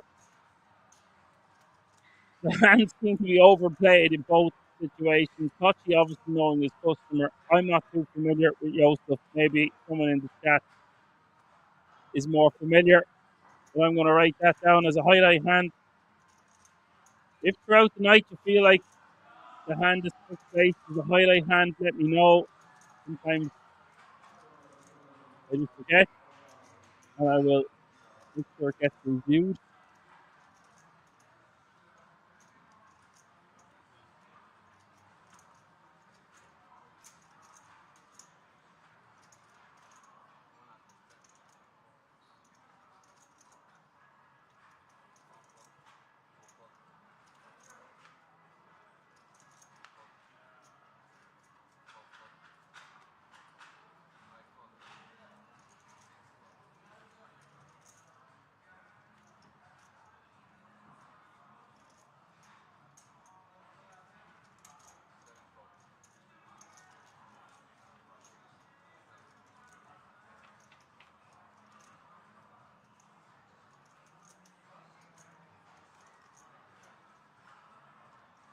For raising at 110 with ace jack.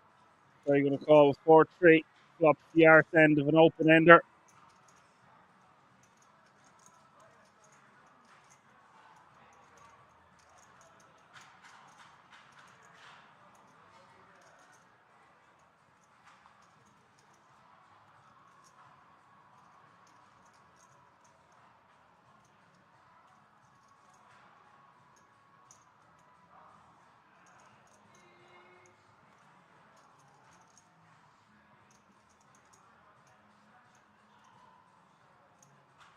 His chickens do come home to roost on that turn, however.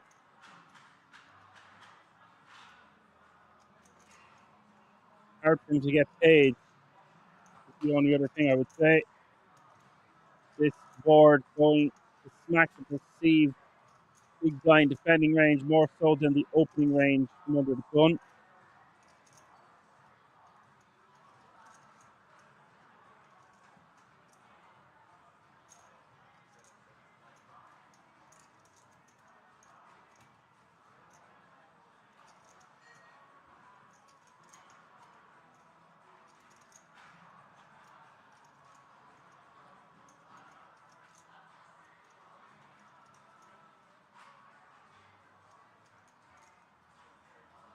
Tor decides to call for 90k.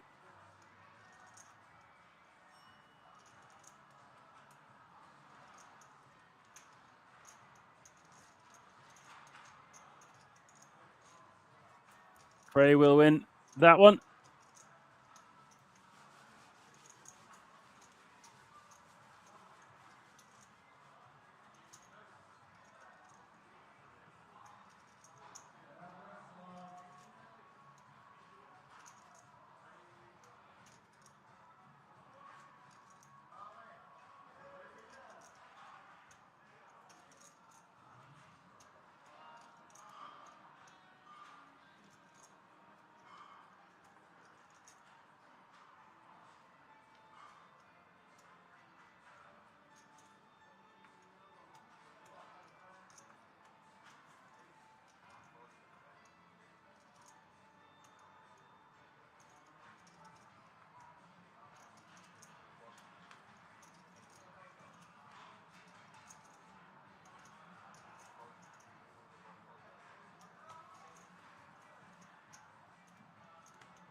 Nice double up for him all the same.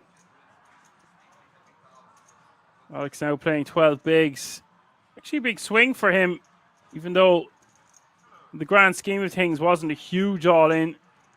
Touchy way out in front now with 70 bigs. Camille with 46, Frey with 42, Joseph with 42, Tor with 19, Dagobert with 11, and Chris at the rear with 7.6 big blinds, your shortest stack at this feature. That's how it's looking at this feature table of the Slovenian Poker Tour. KK, $500,000 master. Day 2, if you're just tuning in, a few more hours of action to come. We will play down to the final 3 tables tonight. Small blind is now 25k. Big blind is now 50k with a 50k running big blind ante. That's 25, 50, 50.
Dagobert most likely gets the last of his chips in the middle here with a flush draw. 7.4 bigs total. Blind v blind action. Tor with second pair.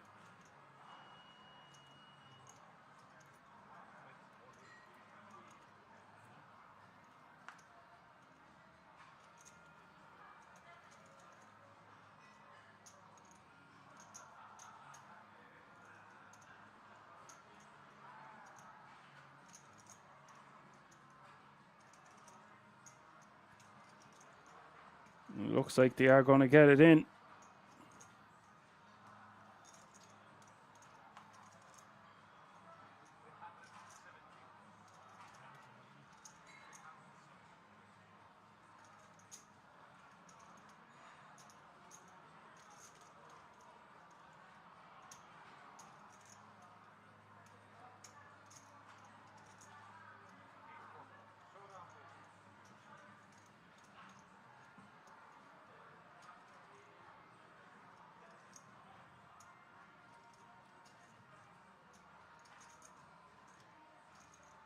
We do see an all in the call. Over 1 million chips in this pot now.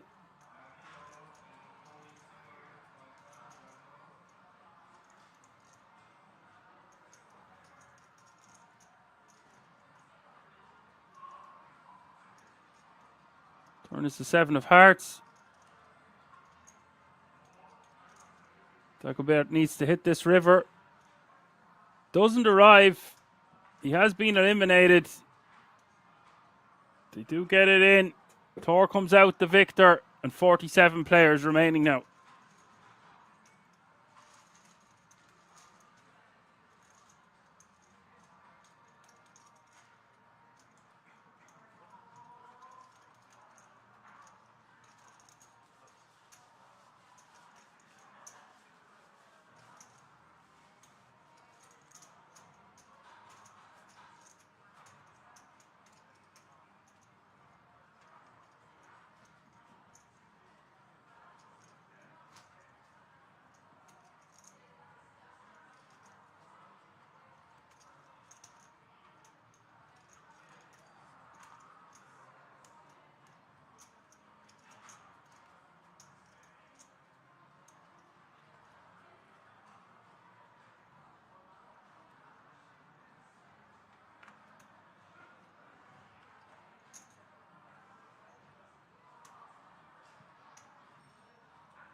So with 46 players remaining now, we are 2 eliminations away from a pay jump. That pay jump will be to €1,275. Camille going to min raise with the ace-9 off suit.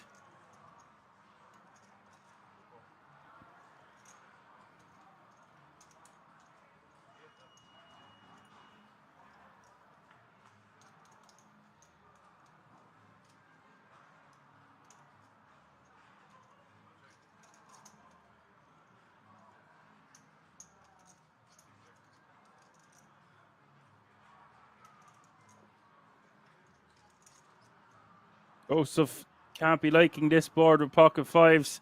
He strikes me as someone who's going to be a wild cannon.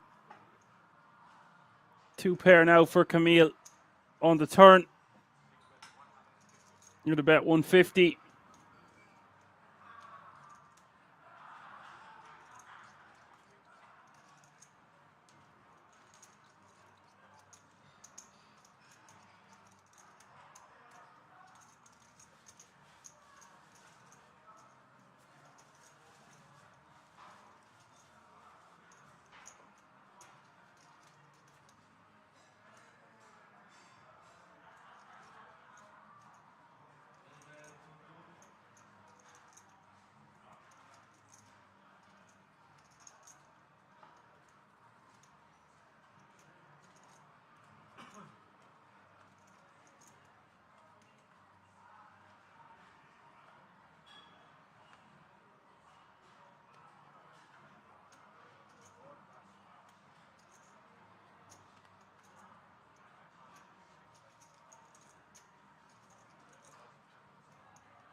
Joseph betting 125 here on the ace 5-4. Touchy.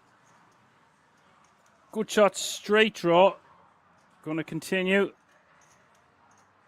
It's really interesting to me what way Touchy's going to navigate his way through playing at this feature table, especially blind v blind against Joseph.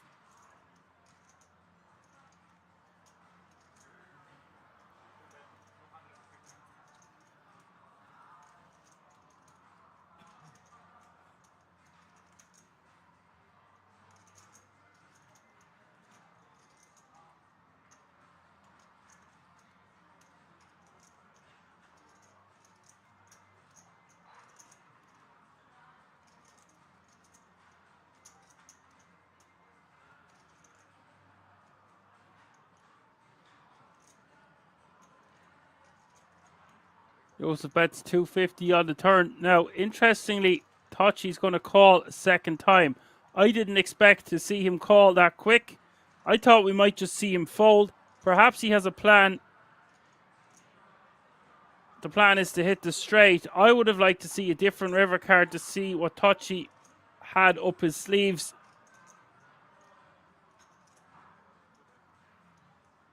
Joseph bets 250.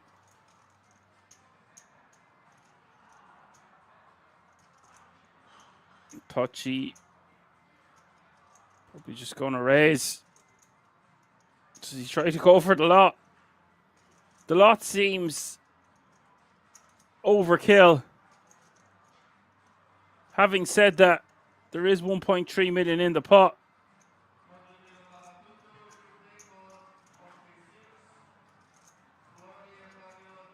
I like a raise to 650 maybe.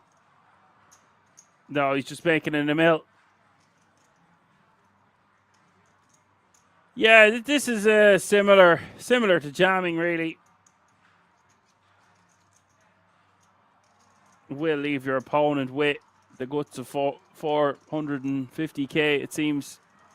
250, 350, 380, actually. Joseph is just going to call. Touchy's played this one to perfection, albeit he did hit the straight on the river. And you can see he now has 100 big blinds. 5 million. That's a lot of zeros.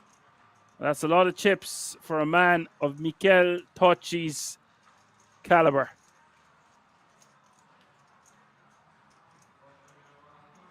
Pay jump has been reached. Thank you, Johan, to €1,275. Bird says, what a look box. Well, it's interesting that you say what a look box. Although I still don't know if you can hear me because you always have me muted. So maybe I'm talking to a wall. Will be my first time talking to the wall.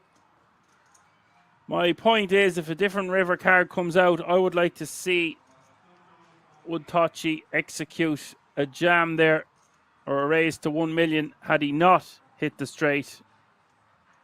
I guess we will never know.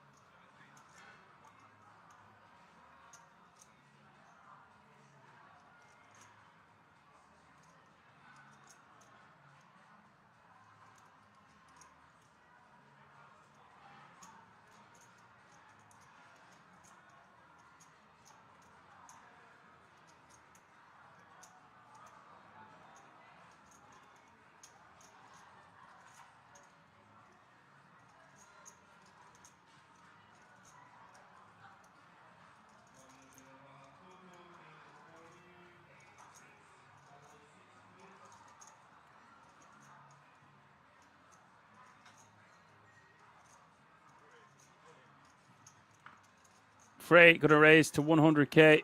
42 players remaining now.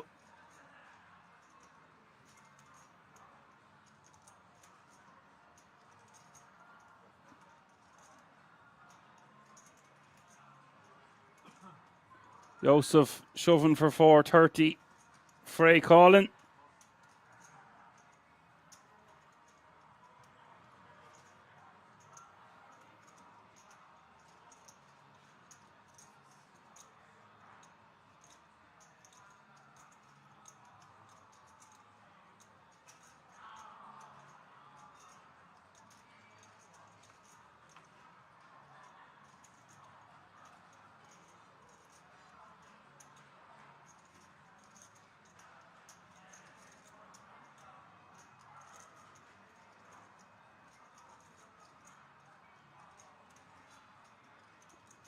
Queen 4-4 is the flop. Turn is a queen.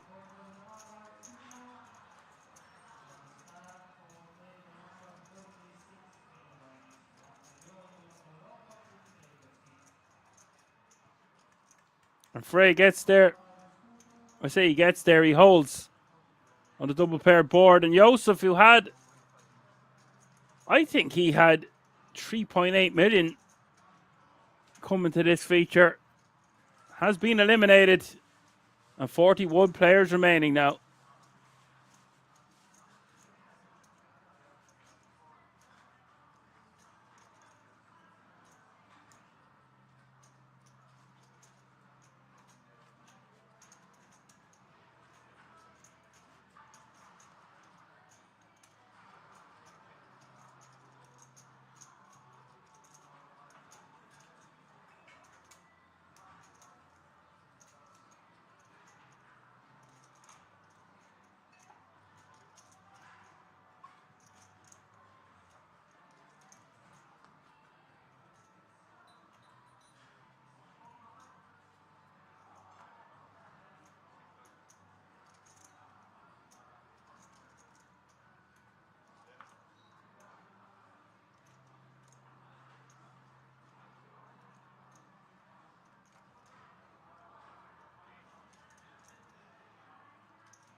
Johan says he was the private sponsor of Touchy. I thought that said spouse. The private spouse of Touchy. Yes, he was the...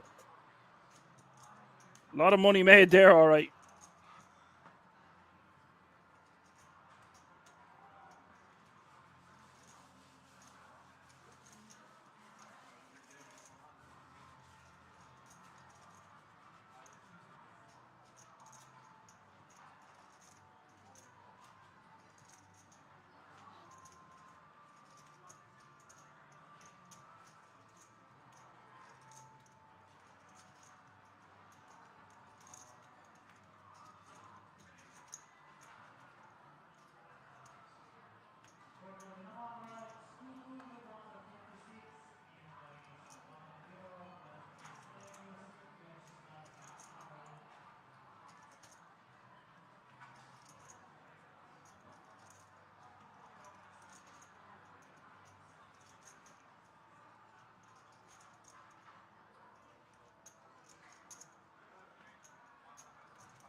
Frey raised to 105 with the ace-king off suit.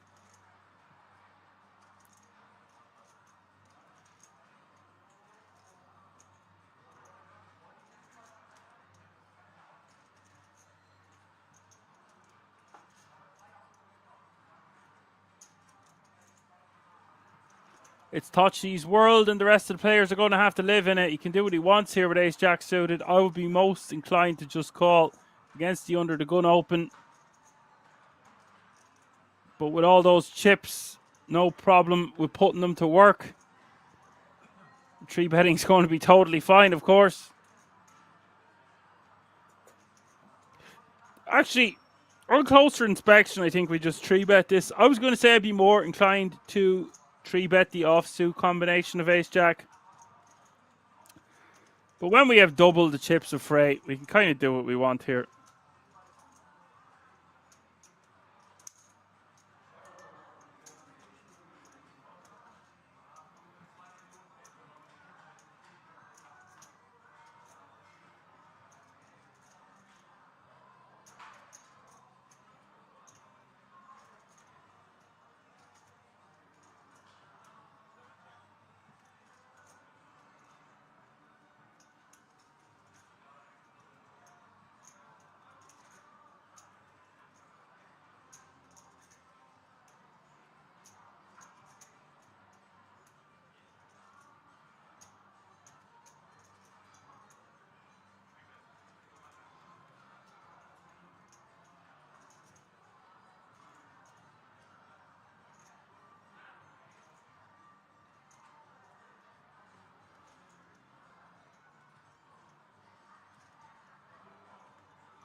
Touchy going to bet 200k.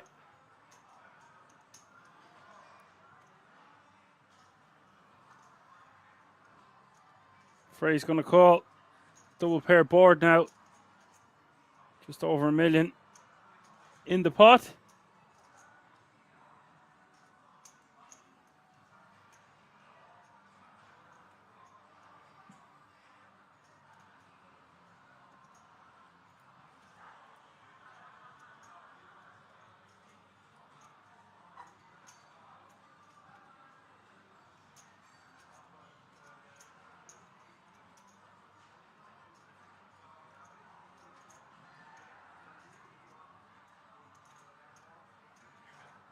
Touchy going for another bet.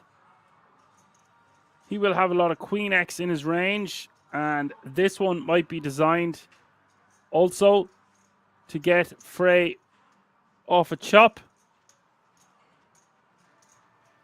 I would expect Frey to call here on the turn and reevaluate on the river. 1.425 million in this pot now.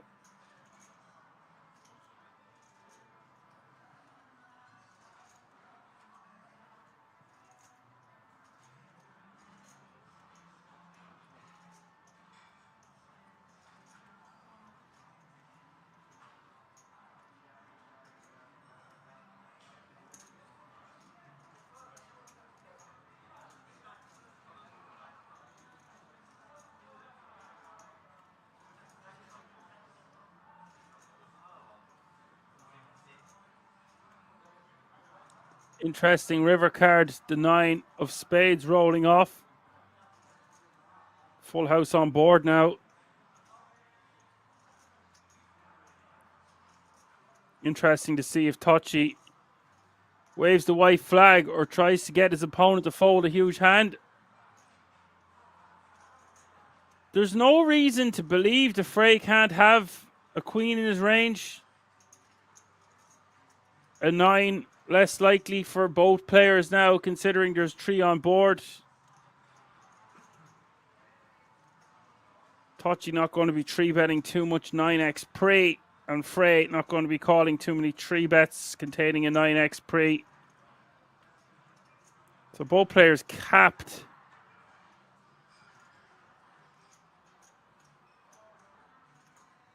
Touchy deciding if he bets, his opponent calls with a queen, could lose a large pot. If he checks, his opponent has an ace, they'll just check it up. They will just chop it up, check it up. And that way, he will lose less. I think it's very ambitious to try bluff your opponent off ace high, considering we have ace high ourselves. The time to do that was the turn.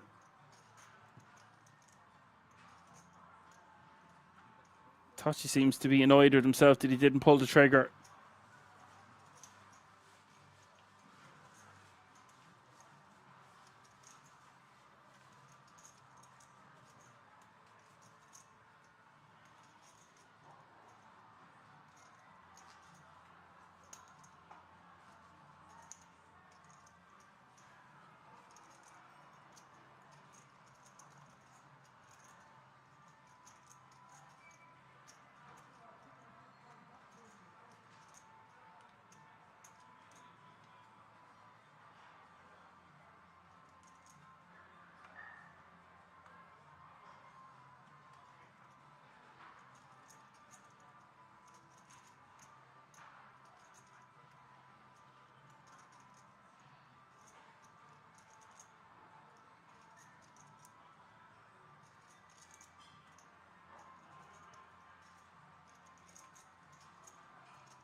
Jay Wasello asks, how big must Touchy bet?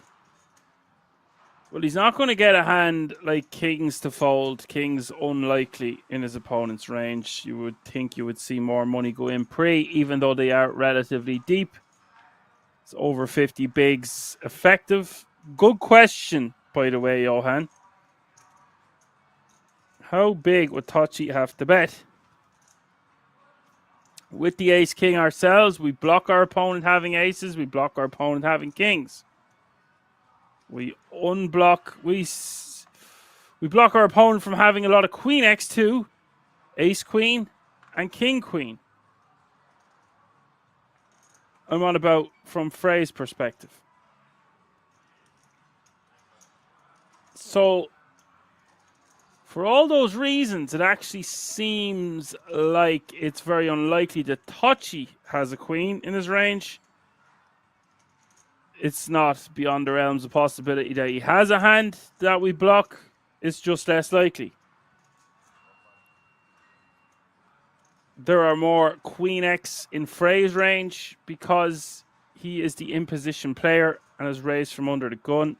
So he will still continue with hands like Ace Queen, King Queen, Queen Jack suited, maybe Queen 10 suited.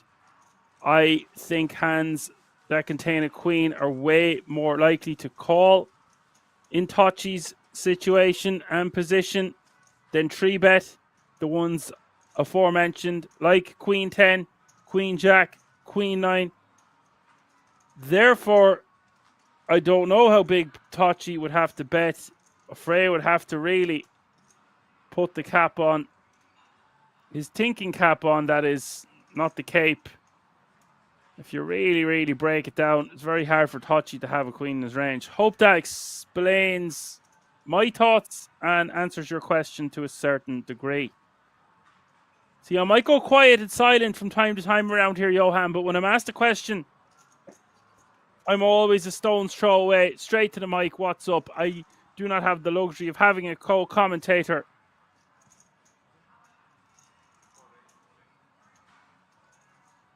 I guess I still didn't fully answer your question. If Tachi was to bet, he would really want to empty the clip. But would he empty the clip if he had a queen? Surely he would want to get paid. The 3 9s on the board really mess the hand up and scuff it a little bit in my head, because very unlikely either player has a 9 in their range. But for my money, Frey has more Queen X, and that's why you're going to see Tachi just wave the white flag, chop the pot up, instead of risking a huge bet where if he gets called by a queen, he's going to lose a sizable portion of his stack, where he can just check, chop it up, and move on to the next hand with a man of his expertise can put those chips to better work. Christopher is all in for 380k, and we'll take that one down with the ace 10 of diamonds.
All the time says you're great, Dan, and Johan agrees. Thanks, lads.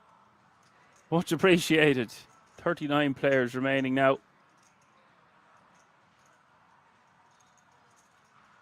I have different gears. I will agree with you there. Sometimes you gotta oil me up, rev me up, and it's like winding up one of those old dolls. They just start going, they don't stop. Sometimes I've noticed we could be on hand 79, and I'm still talking about hand 79 on hand 85, and that can get a bit excessive as well. It's just a testament to how deep we can go into some hands, and other times we just don't talk. Can't be going into deep analysis on every single hand, of course. There's so much going on. And then you've got to remember, we are commentating on possibly the most boring sport in the world. I don't like calling poker boring, and it's hard to call it a sport, but it's not exactly ice hockey, is it? Or my favorite, UFC, or maybe soccer, or anything in between, boxing. You name a sport, I'll commentate on it. Maybe someday I'll get to be Bruce Buffer. I can do my ladies and gentlemen, we are live. But until then, it's polka, polka, polka. Tachi, only player over 100 bigs. Closest to him is Frey.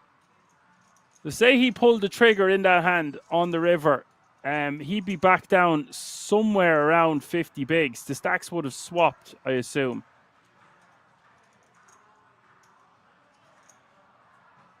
So you shove that river and get called by a queen. It's absolutely disastrous. We block our opponent having jacks, which is a hand that they could have, by the way. I didn't mention that.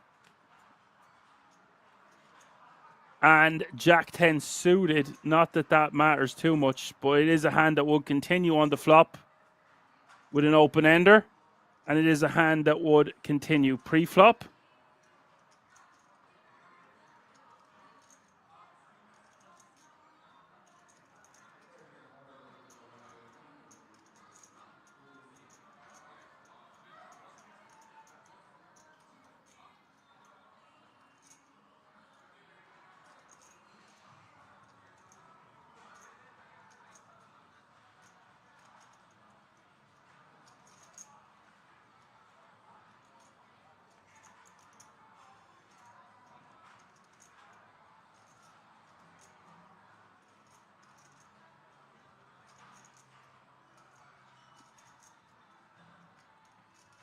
.38 players remaining now.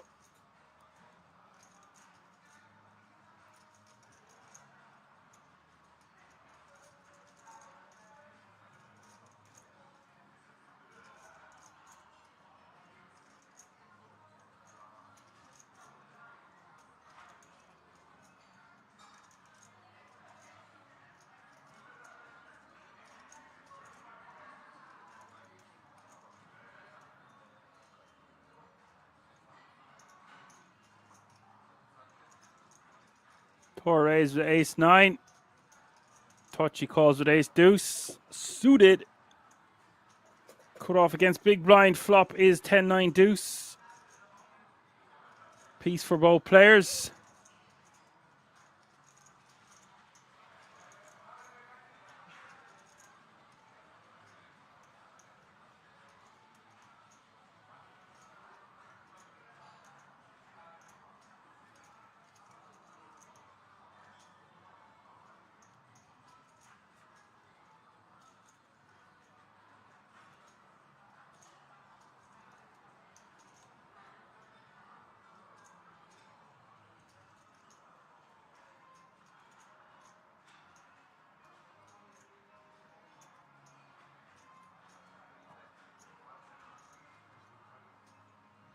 Touchy betting 175 now on the turn. This is to deny equity from straight draws, etc. Also can get value from those hands, but doesn't want to give them a free lunch. So you're going to see a bet at 175 and a call. The river is a 7.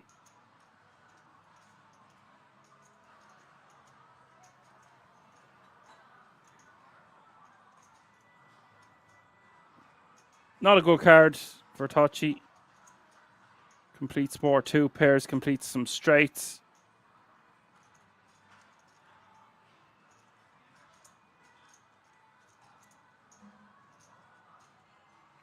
And Tor is going to be torn between betting and checking. Both options are fine. I think with such a good kicker with our 9, we can go for 10 value. If our opponent has a 10, then so be it. Don't want to get check raised.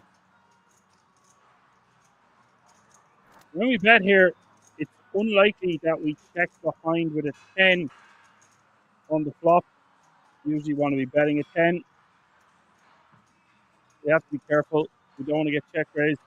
So if we're going for value, probably going for something around 240. Just for 215. Yeah, I was going to say between 220, 240, 225 is in my head. 215 is the bet. I like the sizing.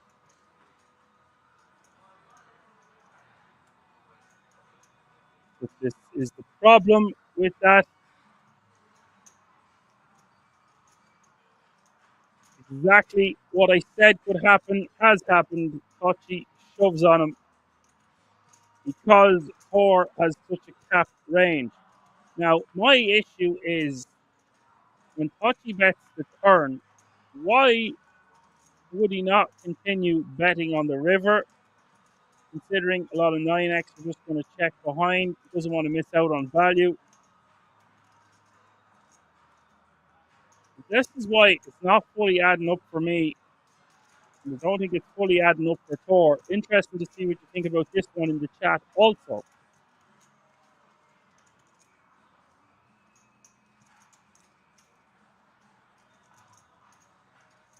This really looks bluffy to me because of the sizing Thor has gone for, has led Tachi to shove. Against a player like Tachi, I would be more inclined to just check back this river to not let this happen. I did predict that this could happen. Tachi has pulled the trigger.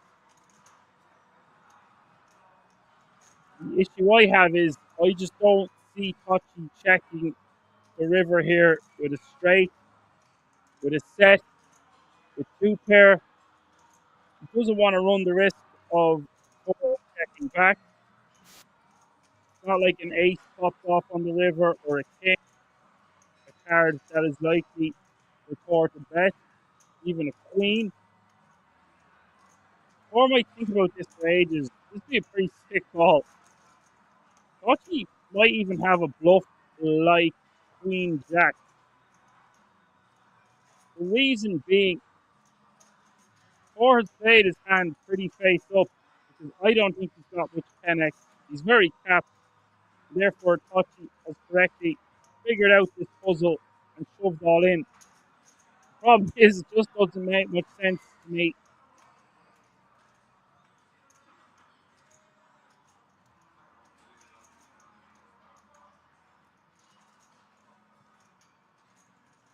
Johan agrees. He said, I would have checked back the river. He has showdown value. 100% is showdown value. I like the fact that he's going for 10 value to try to get paid by the worst 9. We just put ourselves in a world of hurt here. I would be just more inclined to bet the flop and then we don't have to deal with this situation. People are going to be fearful of playing against Tachi, knowing that he's very aggressive and can be well capable of check raising you on the flop. Totally fine to check back the flop with ace 9, but it's his tiny sizing on the river that's led Tachi to shove, by the way. I said I like his sizing at first. I do like his sizing to get paid by a weaker hand. On this board, what do I always talk about? This smacks the big blind's perceived defending range more than the cut-off opening range.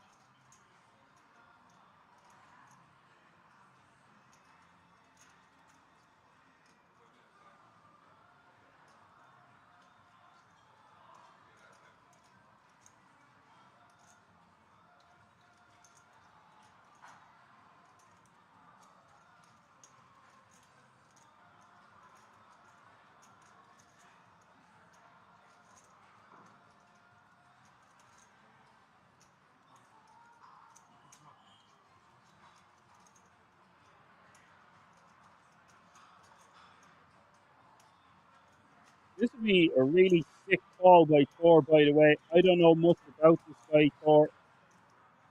some of you do know about him in the chat. Don't remember seeing him play at Kings. A lot of faces to try and remember. The fact that he's thinking for this long shows he really wants to call.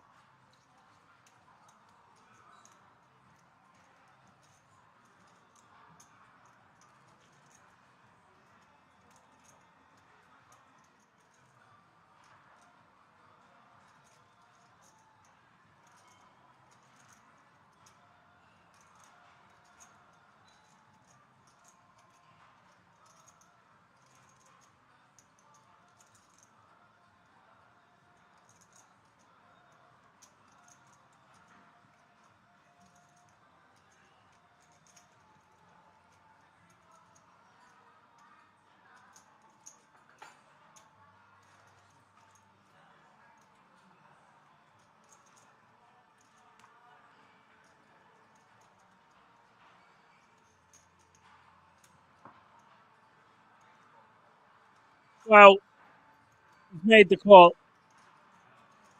The longer it went on, I was wondering if he could make the call. He has made the call. Kochi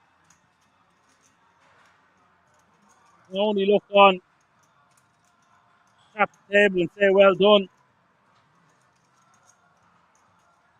Well executed. Bluff from Kochi. He's repping quite thin once he checks raises the river. Let's take nothing away from that call on the river from the ace-9. As Johan correctly says, he doesn't think he should be betting the river in the first place, but when he does, finds a way after a 4-minute tank call for his tournament life. Balls on the table for both players. Things are really heating up. Now you have my attention. Very well played by both players. McCore must be ecstatic after that call. He's only 3 big blinds behind Oxy now. You know what I love about that hand? Thor has thought about it and thought about it. I went silent. I was watching it. Good. Should have asked what you think he's going to do in the chat. The longer it went on, it seemed like he was going to call. A lot of the times at Kings, the reason players can't make the right decision is they don't take enough time. There's the luxury of not using time bank cards for the most part at Kings. But on that occasion, Thor has thought about it for a very, very long time. He should pat himself on the back that he came to the right conclusion. Well played, Thor, and I'm excited to see what happens next.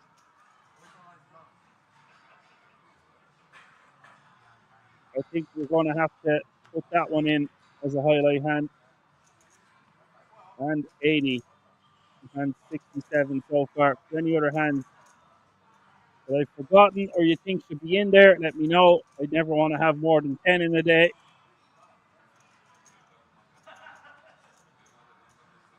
3 seems a bit short.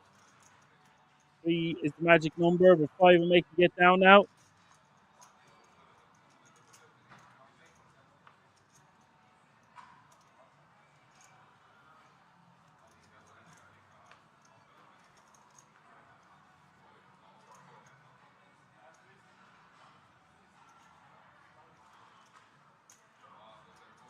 You shove on this standard stuff, blind v blind. 6 players remaining now. Agent blooming from €1,275 to €1,475.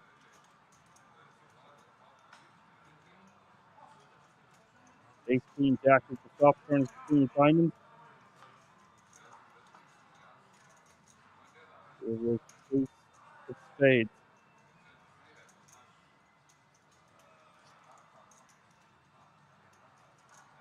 Touching out under 3 mil. Easy come, easy go.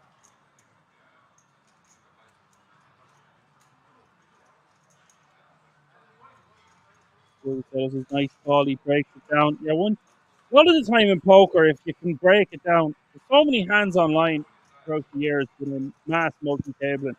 Like if I only had 20 seconds more there, I had a thought about it. Even when, you know what annoys me more? If I'm running out of a time bank, fair enough. But when I have extra time with that time bank, but I'm trying to get to the next decision, and I act too hastily, it doesn't really favour me for the most part. There's extra time.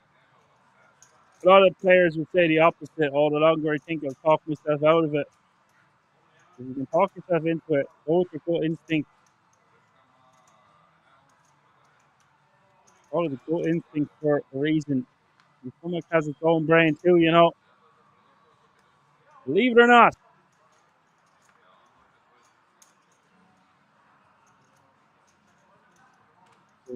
Yes, he was saved with a J on the river.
So 36 players down to 4 tables of 9. Yes, indeed.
We do see the all in from Alexander, a bit impatient.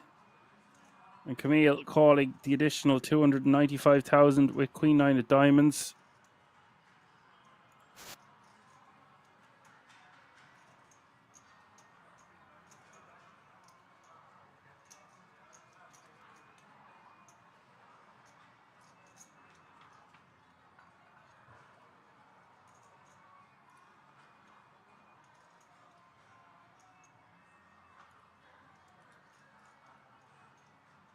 We do see a flop of King 5-3. Turn is the Queen of diamonds. Camille set to eliminate Alexander. Just one ace. But it doesn't arrive. Camille hits a flush. Scoops the booty. And 35 players remaining now, meaning the pay jump has been reached. All players guaranteed a minimum of €1,475.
Very, very large raise from Franz.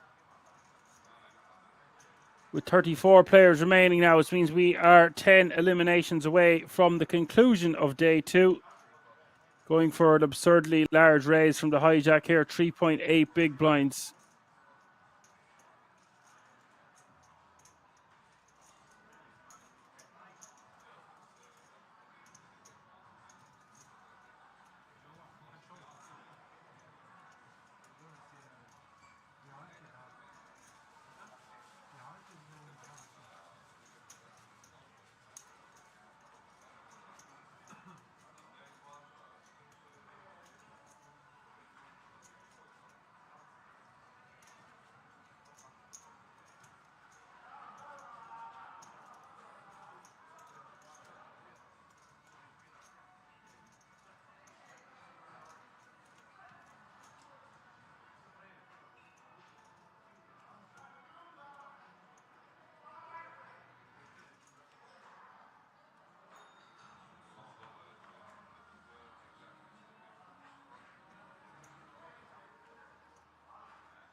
Free checking after defending. Ace, king, 3 is the flop, all diamonds.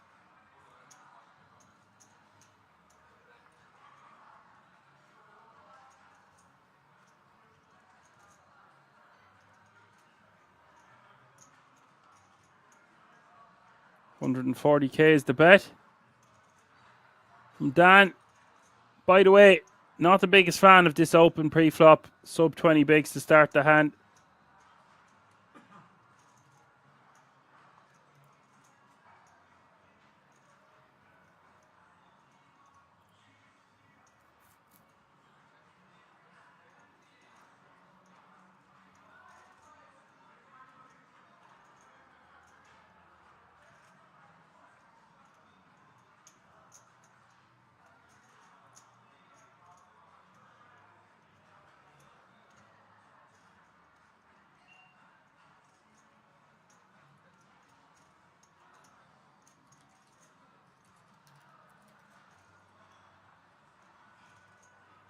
$250 is the bet now.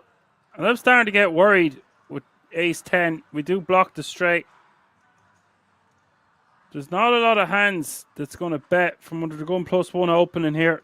Leaving ourselves with 7.2 big blinds behind on the ace 3 king jack. We unblock diamonds.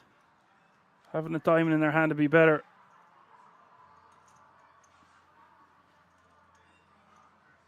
We block queen 10, which is huge, of course. We lose to ace king, ace jack. 3 is very unlikely. Ace 3, very unlikely. Having said that, Dan does have pocket 4s. And the Frey calls here on the turn. This is a spot where we've made the pot so big that Dan, depending on the river, needs to blast off to get the job done. This is the thing about these small pairs. If the blinds call, just this exact scenario, the big blind calls, oftentimes we have to turn our small pair into a bluff, and that has to be done across 3 streets, and it's risky business with 4 tables of 9 remaining in such a brilliant tournament with €65,500 up top.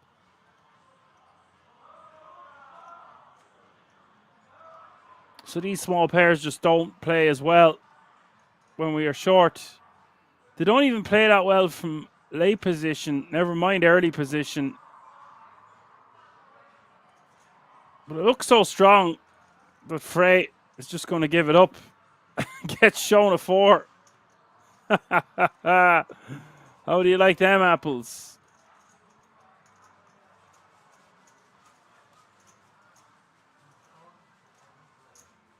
Hell of a bluff. You had me believing.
Tochi's just going to call Franz with the jacks.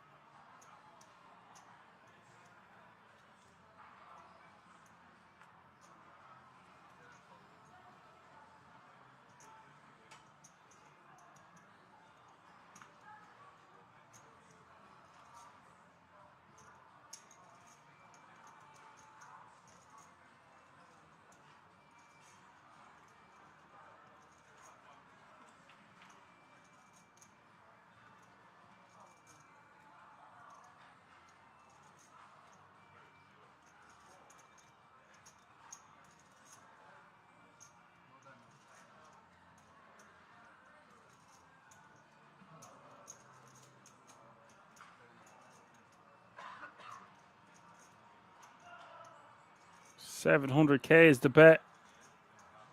That is quite the blast, and I'm not a fan. Just overplaying his hand.com.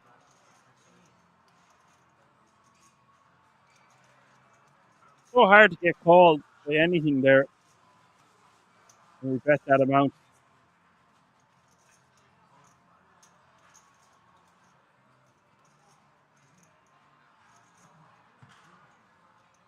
It's not a sizing you want to pick. Don't try that one at home. And the chip leader at the table. They've evened out nicely here at the top. Well, Franz does have nearly 20 bigs more than Tor.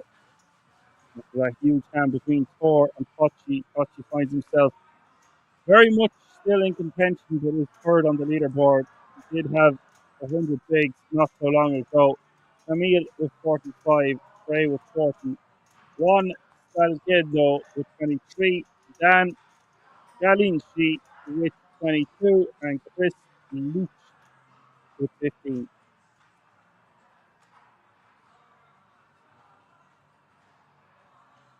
As the clock strikes midnight, Apocalypse says good evening again. Hi!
Camille, 3-betting to 275 with the ace queen off suit. Touchy the initial opener.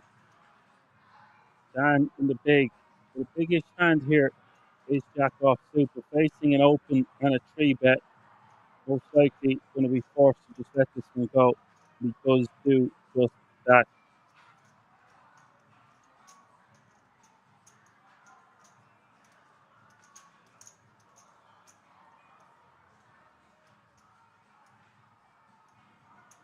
Touchy still can open quite wide. Case in point. It's not going to be absurdly wide. I'll take that back. You can open a lot wider than this. He has took quite the hit. Remember, he had over 5 million in chips not so long ago. Neil will take that one down. 8 eliminations away from the conclusion of day 2.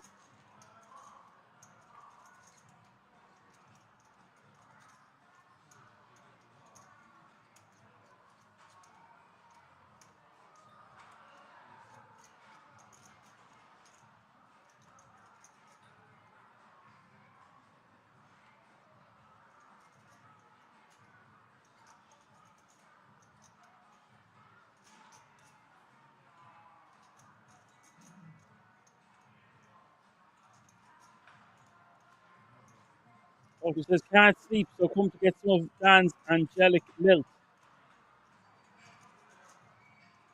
Is that your word of the day, Apocalypse? You got in here early for your word of the day. It's 3 minutes past midnight here in Ireland.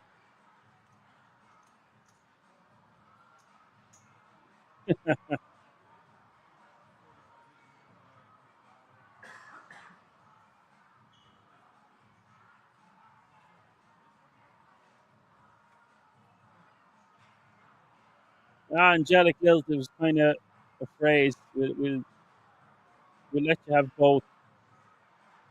You know, lilt is the name of a drink, all right. Angelic is, what does it mean together, by the way? Sounds like the name of an ice cream.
And we've got action here.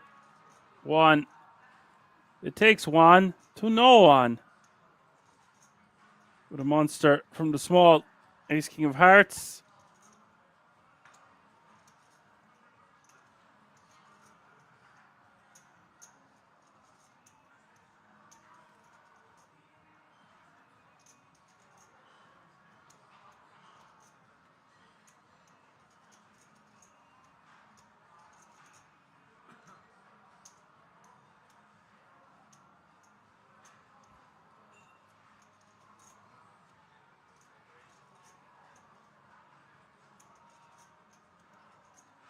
And we do see the shove.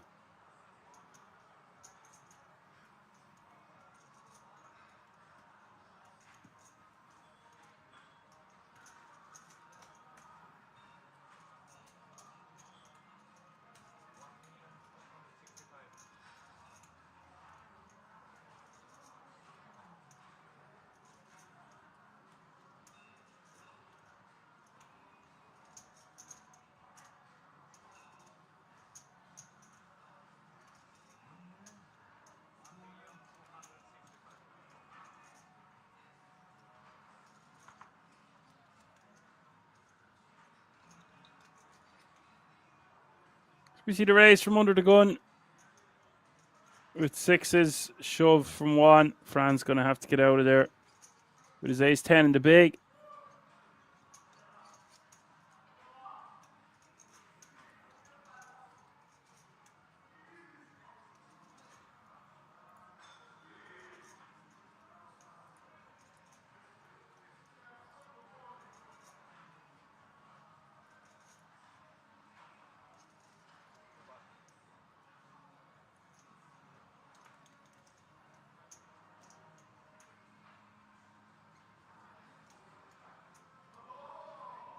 Touch, he probably feels like he can't win a hand. You see the frustration as he pitches the cards into the middle.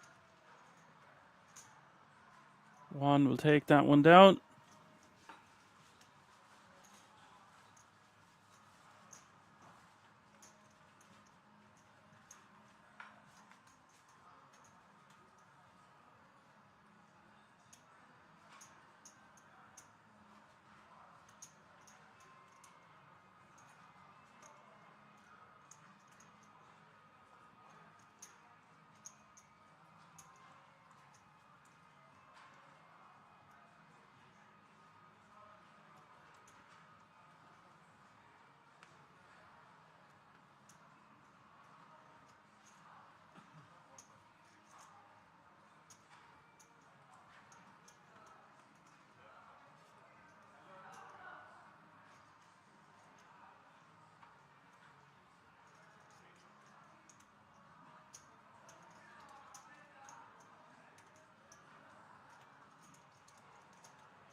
Dan in the cutoff with ace jack. Nice pick up there for one, by the way.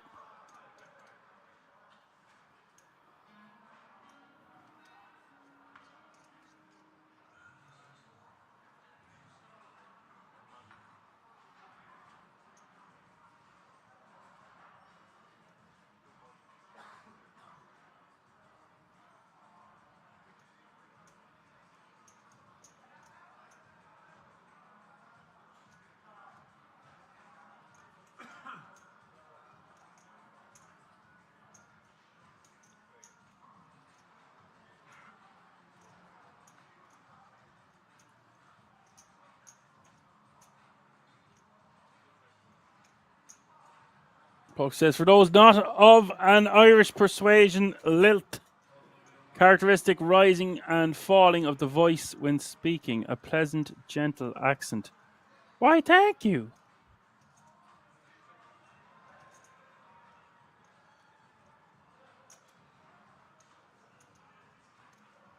It's only midnight in the UK and you're already at that level. You're not even on my level, mate.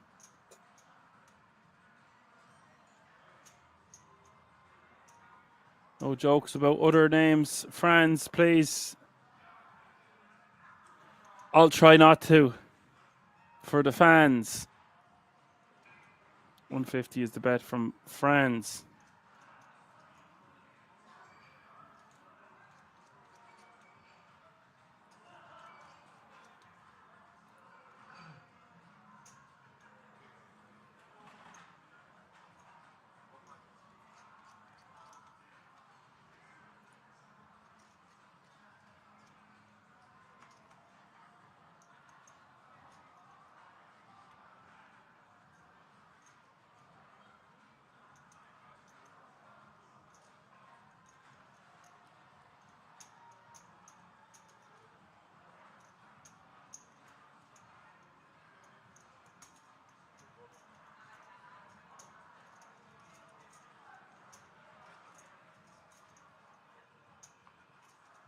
Touchy going to get some chips back here, it looks like.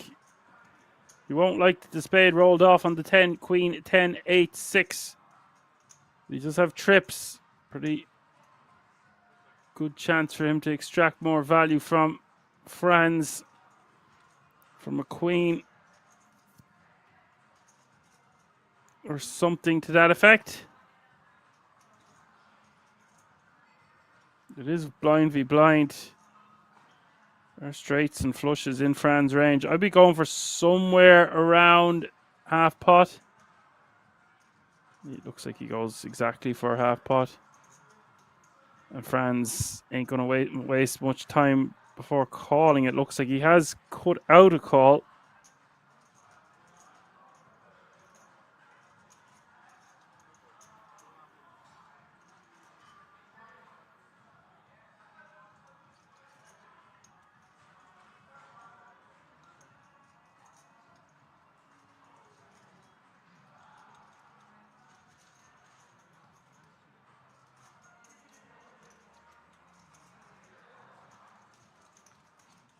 Touchy wins some chips back.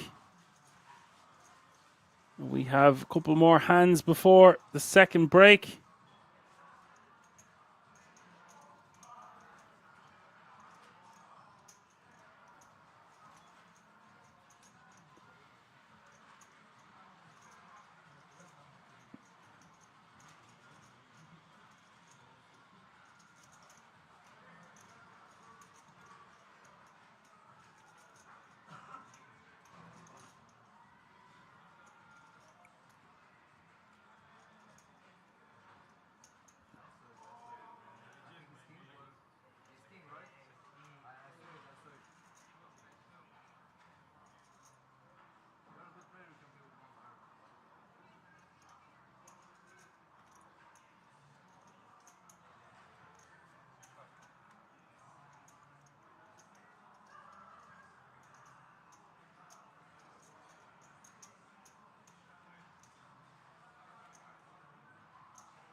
Frey raised to 125 with the queen 10 offsuit down in the hijack.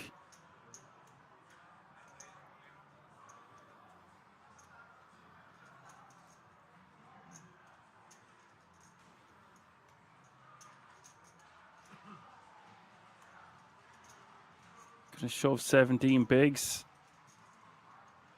Total.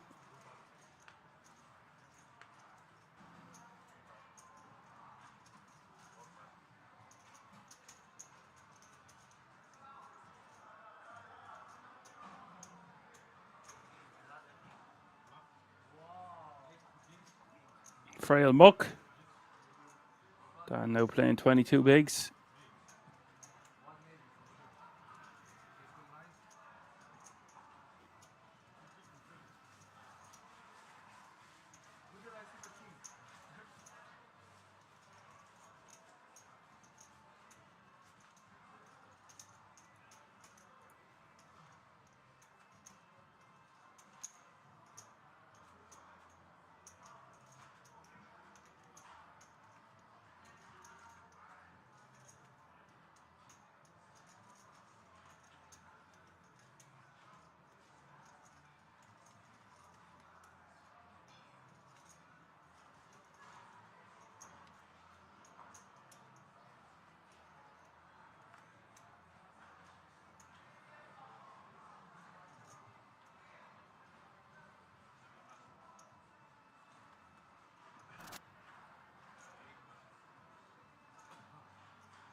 Well, folks, that's been a fairly action-packed level. Still 32 players remaining. This is the last hand before the break.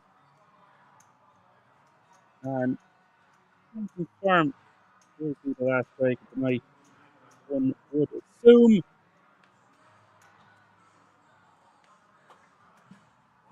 Come back with potentially 3 more levels of poker. 45 minutes apiece. Or we play until 24 players remain. That's what it says. Number 2 is sleeping. Good night and see you all soon. Get out of here. Go enjoy the rest of your holiday. Sleep well. Amigo. Amigo.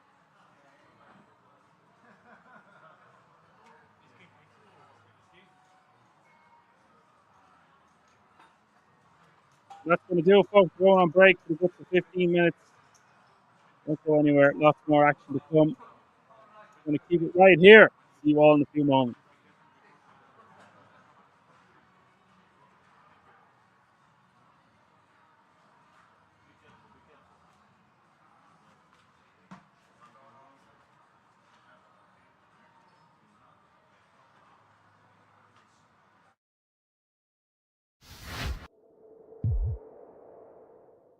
Then, like, taking these outlier approaches, I do think can be successful. But I think you just need a little more thought, maybe a little more cadence on the river from Dick, just to let him soak in that the 7 paired and, like, okay, if I had a 7 or if I had ace queen, what would I do? What would I bet here? Yeah. Instead of just kind of like count to 3 in your head and fire out a bet. I mean, there was something just innate within me as I observed the manner in which he went for the stack and then fired that river that lacked consideration.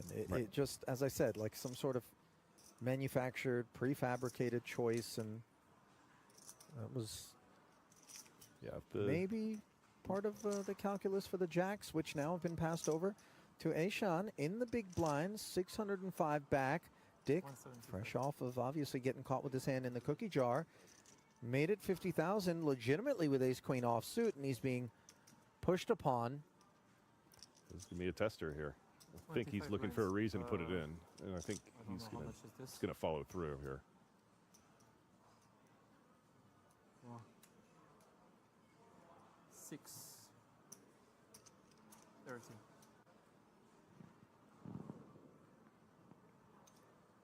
I think yeah.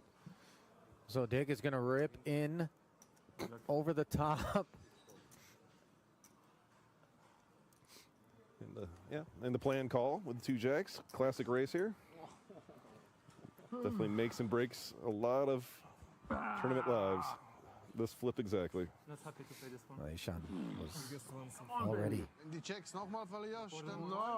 cards away from elimination earlier. He might be looking at this like a free roll. Yes, baby. No. Oh. No. No, baby. No, baby. King available. You king. No, ace. Now, What's that? ace Your queen available by as your well. I ace. think you would take a king as well. Queen ace. Anything. Come on.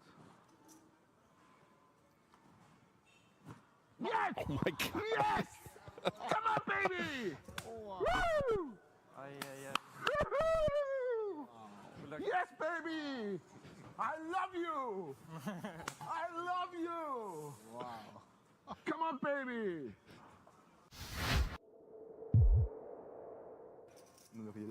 On a stack of his depth. I had noticed, like when we were panning around to other tables, I didn't see a whole lot of like tiny stacks out there. So maybe he feels some pressure to build a stack a little bit, but I think he's just exploiting the deeb and the over opening of Olszewski as well.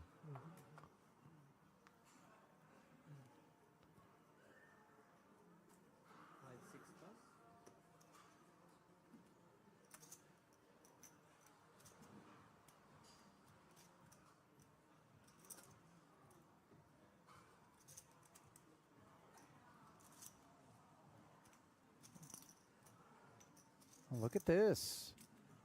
Shahar has maybe picked up on the scent that Deeb did, in spite of the fact that there was some resistance a moment ago that caused Sean to bin his Jack-5 of diamonds. Here we see Shahar with the kind of kit that we, under other circumstances, might not anticipate him entering the fray with. Especially on Deeb's big blind, knowing that he's going to defend quite wide and fight tooth and nail a lot. Yeah, queen 3 offsuit, whatever. That Deal me qualifies. 2 trash napkins. Let's just see 3. If you can flop quads with it, he'll play it. Top pair here versus bottom pair on a diamond-free board. Snap check from Deeb.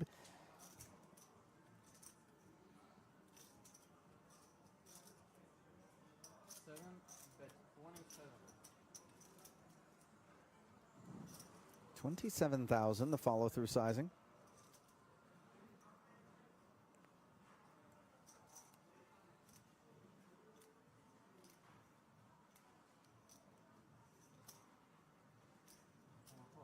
Deeb, of course, will be continuing, does so in the form of a flat. 6 of spades, turn.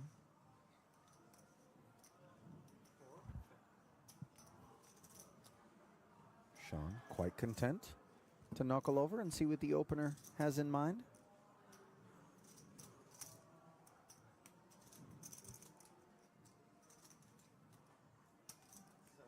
Shahar does find the check back, and he also finds himself kings up on the river here.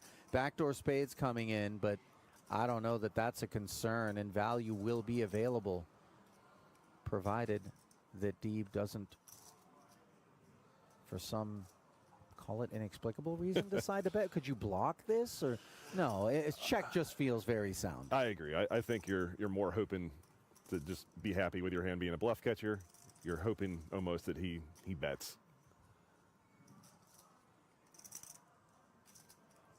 This should be called fairly quickly from Deeb, be my guess.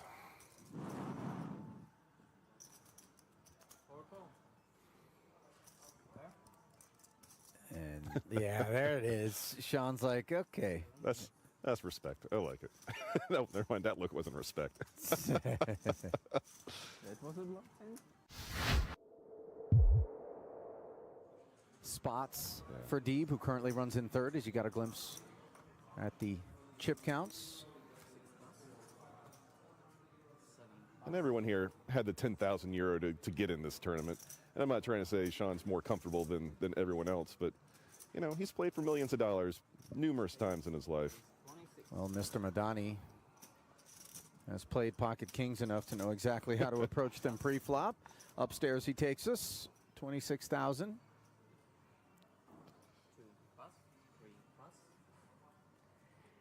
Okay. Sevens now for Deeb in the small. That was a nice sigh. Inflation not on his mind. 1-7 into the bin, by the way. Not good news for Sean, who's going to be all alone and out of position against these Cowboys. 10-9-3, couple of overs. Unclear whether or not he thinks 10x, 9x is part of the equation for a Madani open up front. Geht so schnell.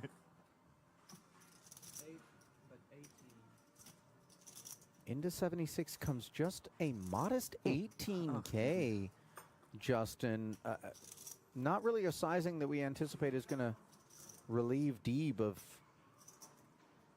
all of his range. Yeah, I think Deeb is going to be calling just about everything, but this makes it nice price. Having the 10 and the 9 out there always presents more straight draws for the upper ends, the king jacks, queen jacks, king jacks, king queens. This is a spot where I fully expect Deeb to peel another one off, even if he does size it up here, which I'm sure he's going to do after down betting. 112 in the pot, and yet we continue to milk. This is a very milky. Was ich Lied habe. König Dame. What are the arguments against the downsized turn bet after that very downsized flop bet? To me, it shows that he has some showdown value. If he has king high or queen high or even some ace highs right now, I expect him to bet big, put pressure on a lot of these hands. His bet sizing says to me he has a hand that he's okay getting to showdown no matter what. Okay, now interestingly enough, even though we see Sean check, this is one of those cards that when you down bet flop and turn and the big or small blind rather defender gets to this point, that backdoor flush, middle pair card pairing could put us in a bit of a blender if all of a sudden Deeb were to have risen up for a healthy size. And look at Madani, unafraid whatsoever of that development. Barrels once more. 1, 2, 3, and then, okay. 1, 2, 3. Well, 60K. The milk might work here. To your point, I thought Sean might consider it, maybe a check raise, just merge it a little bit. Probably would like to have the 7 of diamonds in his hand instead, but again, this just shows that he has just a ton of value. But I think Sean sleeps very well at night and yeah, doesn't have to worry about what the other person had very often. You know, he didn't look uncomfortable, but he did look a little bit confused by the line. And so 60K worth of curiosity satiated as those 7s find showdown. And unfortunately, they find the muck as well once shown kings.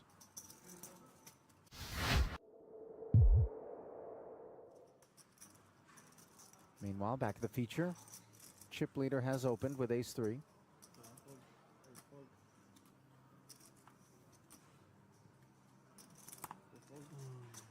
By the way, gentlemen in the background there, I don't know if you caught a glimpse of that. Picking an interesting place to find a catnap. Jacks could make things interesting here. Not, however, compulsory, especially on road to the money bubble, to inflate things out of position. I agree. It's nice to be under rep too. Like you can just know. Oh well, not now, but just comfortably get in a check call, a couple streets, and know you're probably gonna have the best hand. But on an ace-king 7 board, however, we recognize the issues afoot. Still probably need to peel 1 off. Having the jack of diamonds is really nice. Plus, there is some attachment, I guess, when you kind of slow play a bigger hand than you're supposed to. I feel like most people, including myself, we want to see one more street with it. Just prove it to me. Yeah, in case it's a one-and-done sort of effort. Olchanski, though, has been in line for the most part, so we'll see what comes on the heels of 20 a man. Just because Olchanski's got this ace doesn't mean that he's going to be in the mood, pardon me, for another barrel.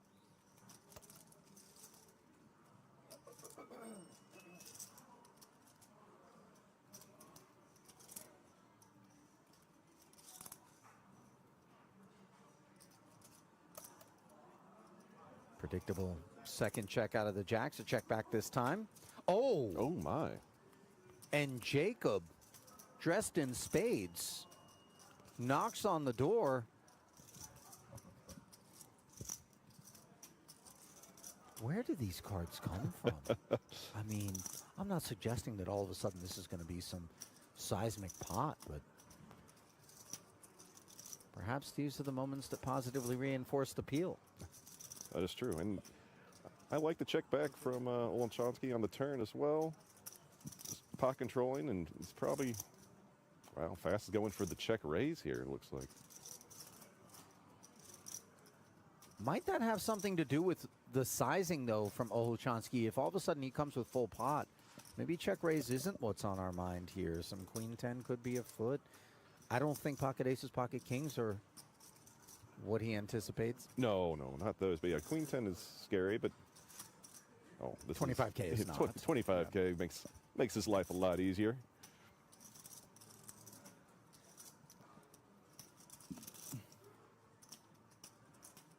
Take a picture of those chips, because you're not going to be seeing them after this action. Now it's just how much does he want?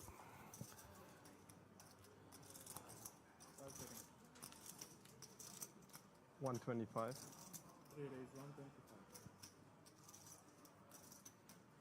It's also now. He gets paid. Ace king. I'm a little surprised by this.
Alrighty, folks. Welcome back after the break.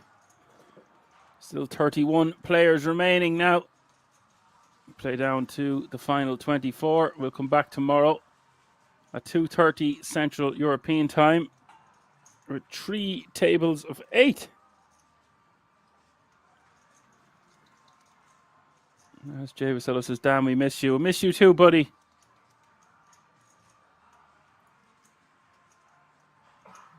Alas, it's not lost if you know where it is.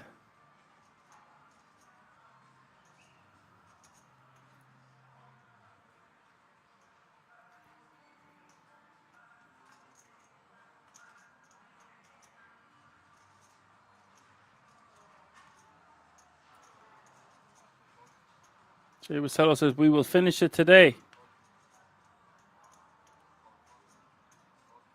I hope you don't mean that we're going to finish it tonight anyway.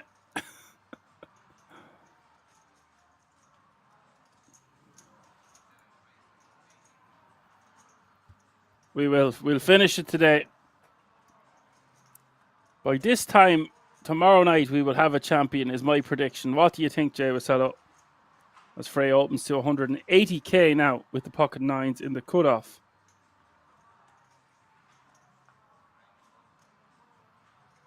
We will finish it today. This broadcast. Yes, we will. 6 eliminations to go, Mr. Johan.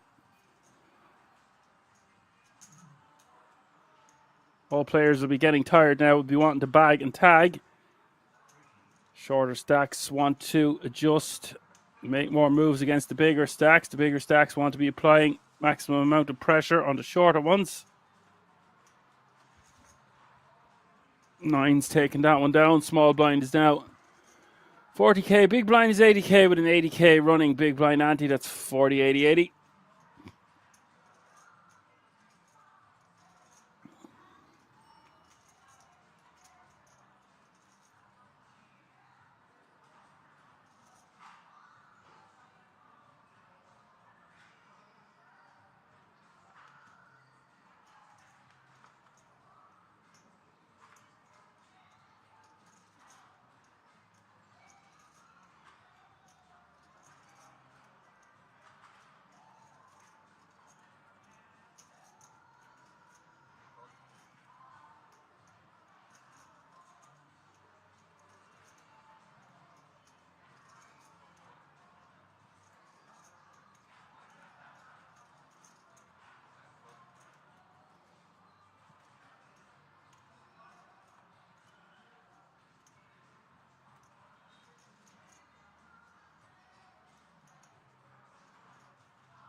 Tor, the man of the hour, really.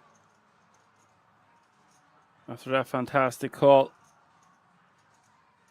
With just the 9.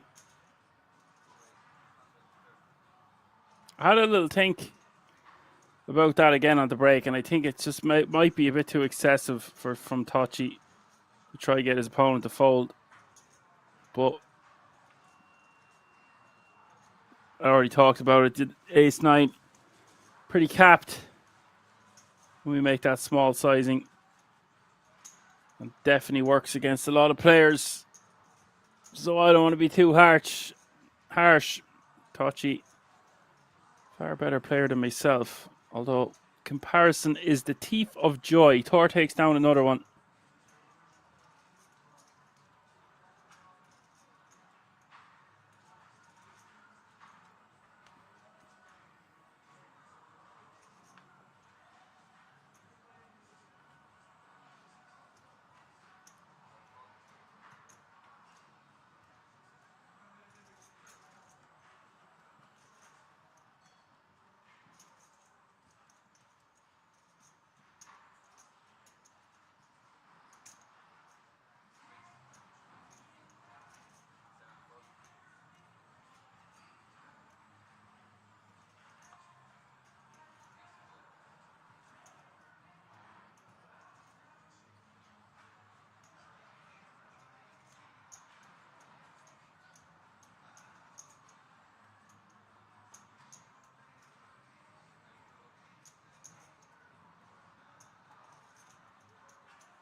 So, Jay Vasello, you said no this broadcast. I think we're going to finish 2 broadcasts in 24 hours. What do you think of that? There's 29 players remaining now. All guaranteed a minimum of €1,475.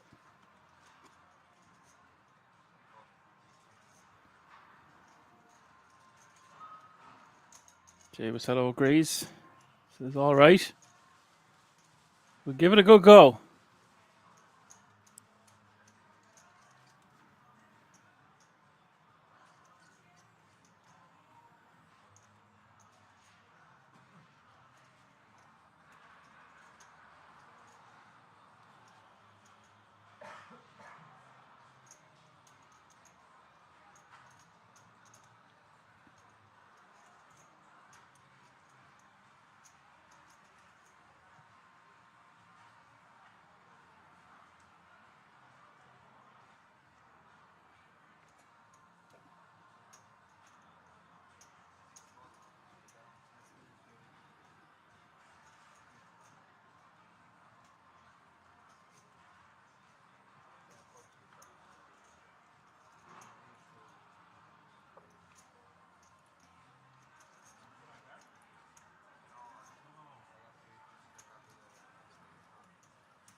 As Jay Vasello says, we are now in level 24 of 26. Yes, I don't think it's going to take 3 more levels to have 5 more bust outs, but I've been wrong many a time in my life.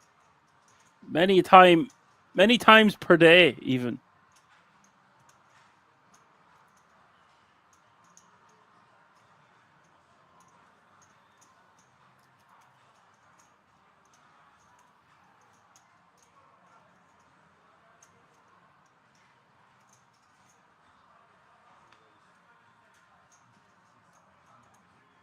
Touchy going for the 3 bet.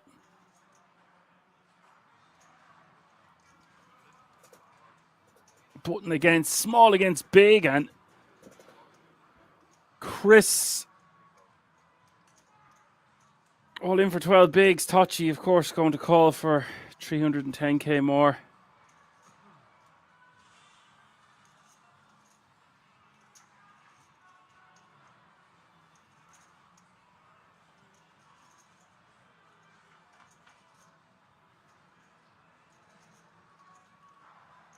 Queen 10-4 is the flop. Touchy needing a king of kings. Turn is a three of clubs. Big moment here for Chris, by the way. Massive, massive double up and some. This close to home. 5 eliminations away. Average stack 30 bigs. He's not playing too far away from that now.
Fran's going for an absurdly large raise of 5.6 big blinds. Again, don't try this at home.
Chris raised to 200k with king queen off suit and takes down the blinds and antes.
So we do see Camille raise on the button with King 10 of Hearts.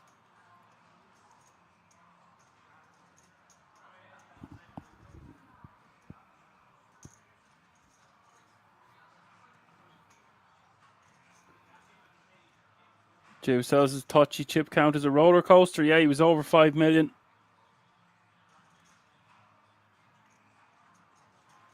Just capable of making so many moves.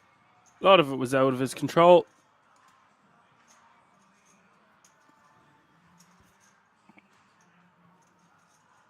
Ralk says them old boys have some size and tells. Yeah, I agree.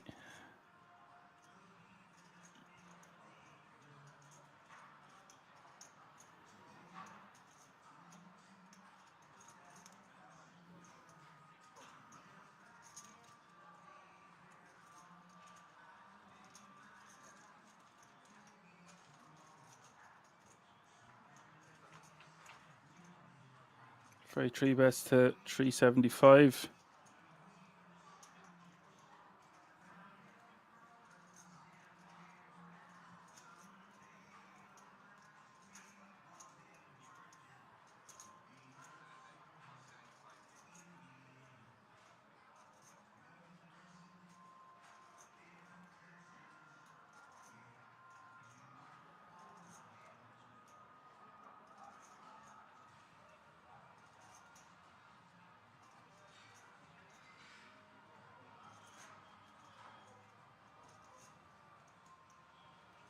Frey's going to continue telling this story. That's 165. Quite a small sizing and a very small 3-bet pre. Let's see what Camille wants to do here. Actually quite a good flop for his hand with the backdoor flush draw, backdoor straight draw. Could still have the best hand with King High. Does he want to just call or does he want to raise right here, right now? That looks like raising chips. Make it like 450. 550. 575.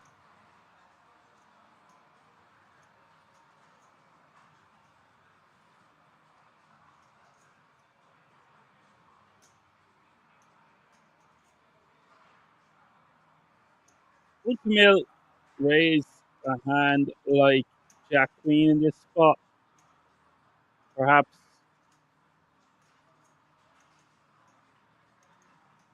would think he'd be more inclined to just call with hands like Jack 10, Jack Queen, even King Jack, Ace Jack. We probably hear about it pre-flop.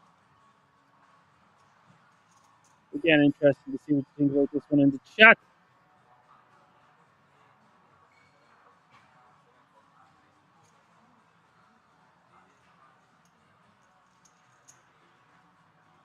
Let's get the job done.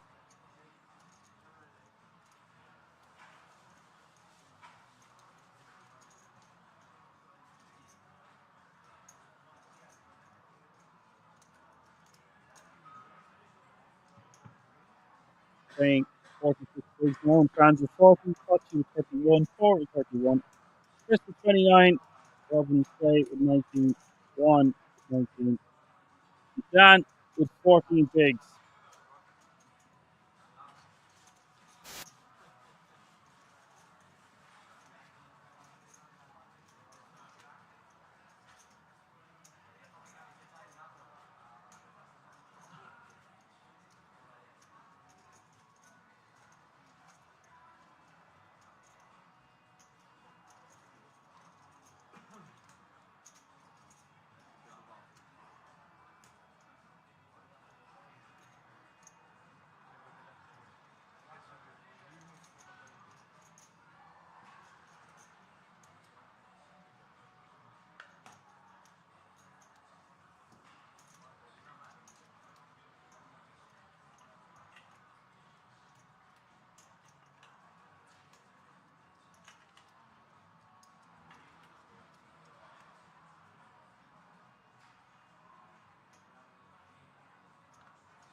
28 players remaining now. And that means a page will be looming for €1,750 on the next elimination.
Friends on this flop or a diamond draw on the turn. You know it's getting close to that time of the night with 4 eliminations to go.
Tor can't get there. Franz will take that one down on the riv.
fray in the hijack with pocket jacks.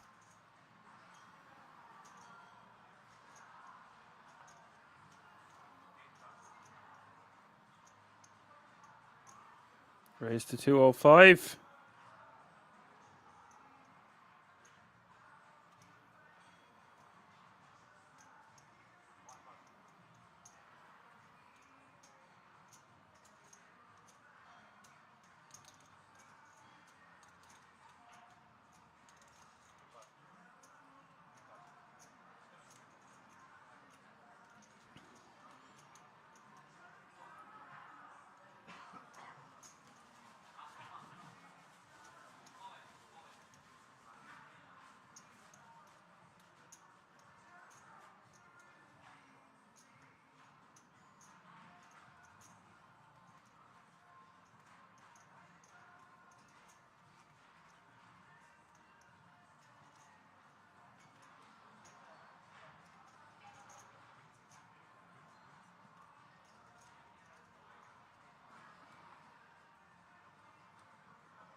Jack's taking that one down. No tour.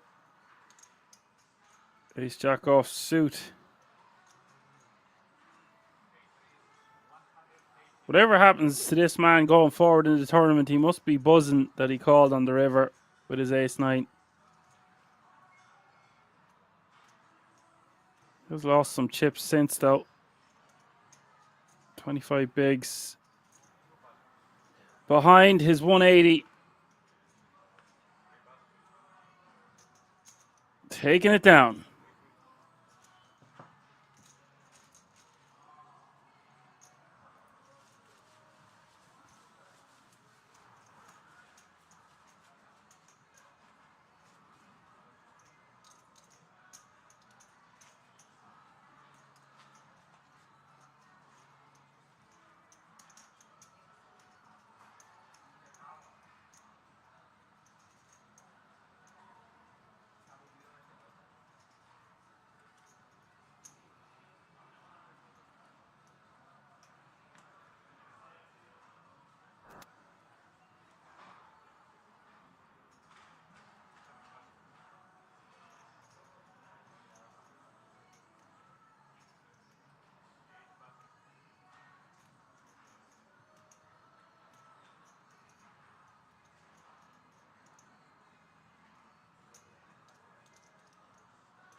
Camille checking on the river.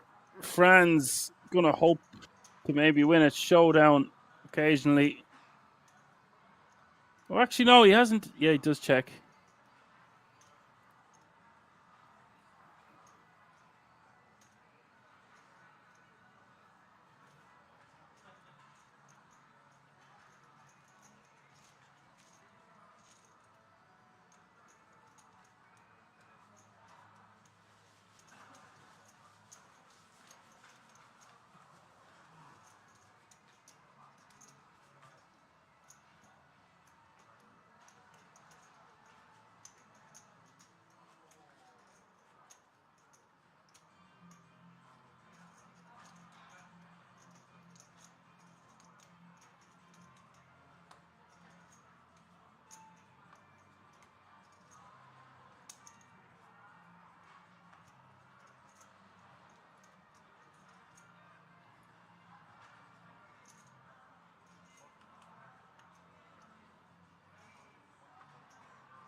Franz raised to 175 as we've had one more elimination.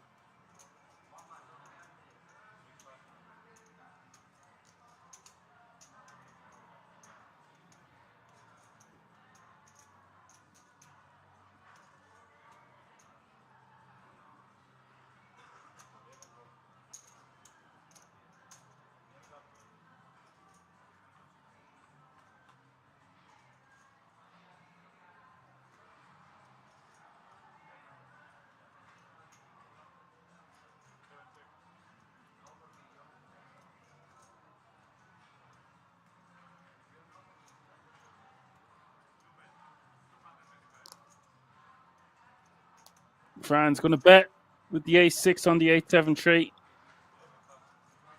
We'll take that one down.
Franz staying active this level, that's for sure. 10-9 offsuit.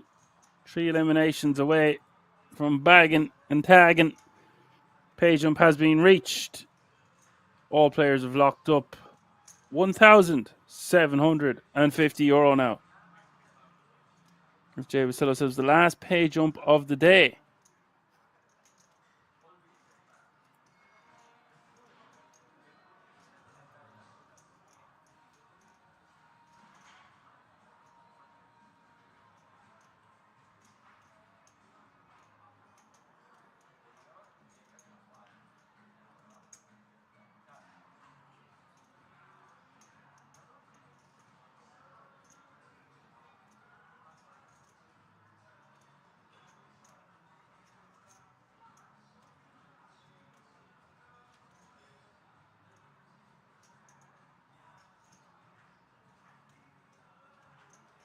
We're going for a 3-bet to 450k.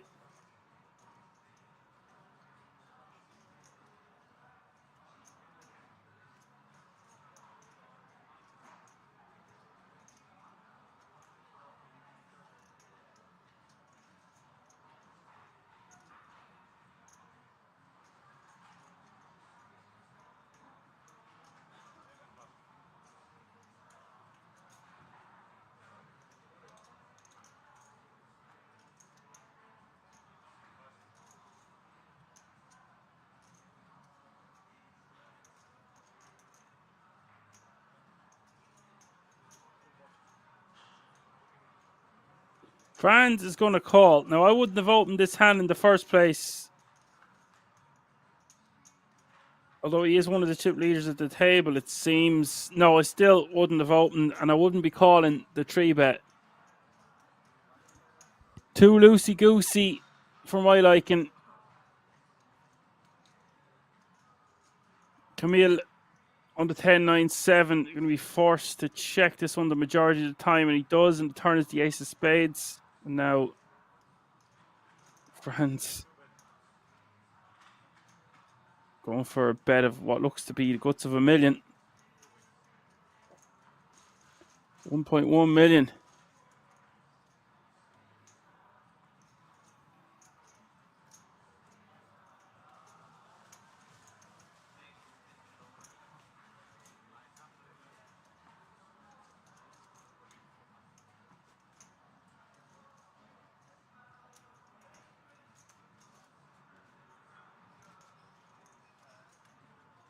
All smiles, but got to be careful playing like that.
Franz raised to 230 with ace-8 suited. And we'll take it down.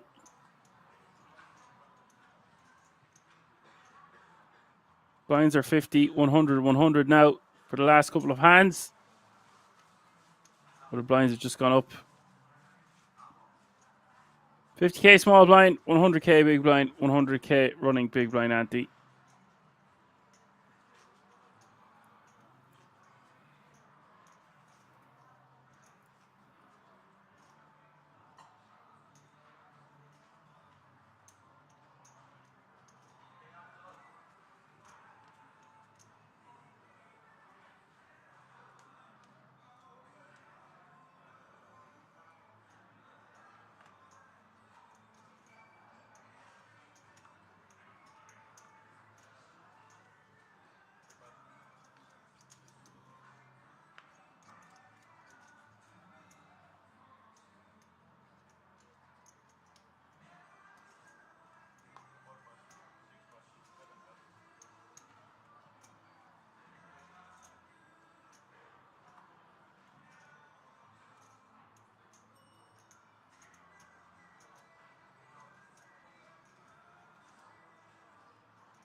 Camille raises to 200k with the Jack 8 suited.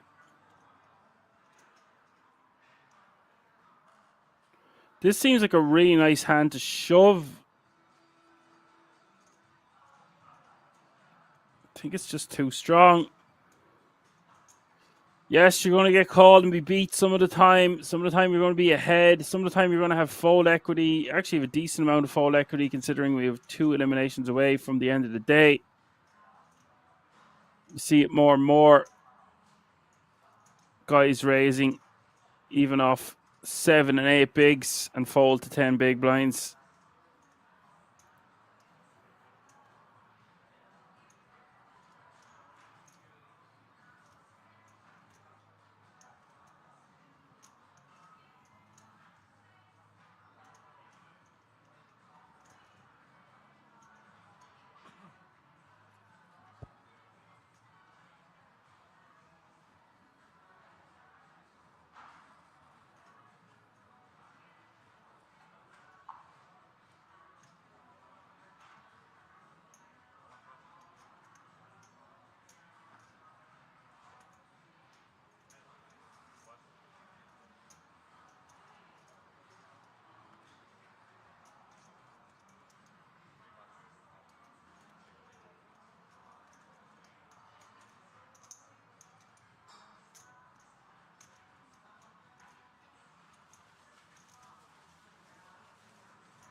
Camille takes that one down.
So the average stack at the moment, just a tad under 27 pigs.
All the time is getting hungry. Jay Rosello says we're approaching the end of day 2. Spoiler alert.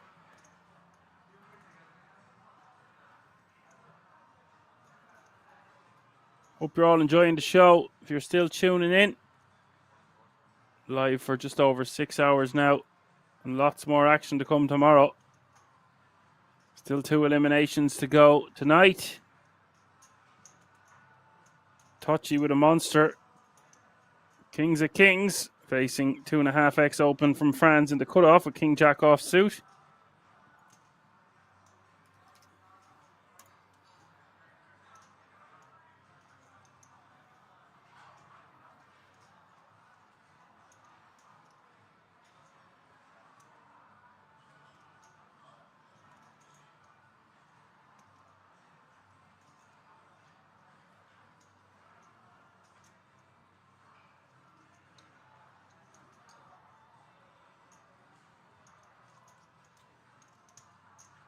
All options available for Tachi.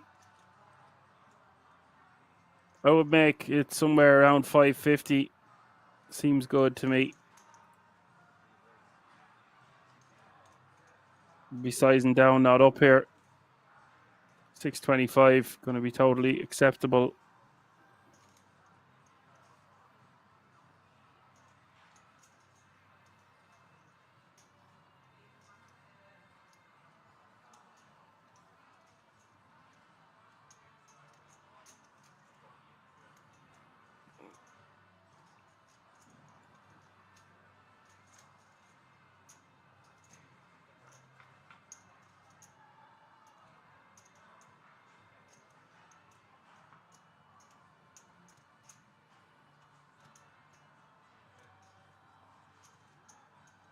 Fran's going to call. It's a bloated pot now. Stack to pot ratio close to 1-1. I think Franz should probably just let it go. But we did see him call a 3-bet already with 10-9 off suit. This is a little bit different. It's a bigger sizing. He's still going to be out of position though.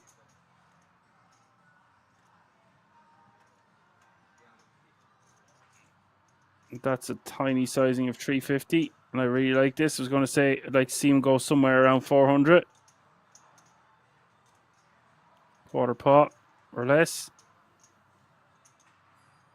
Touchy.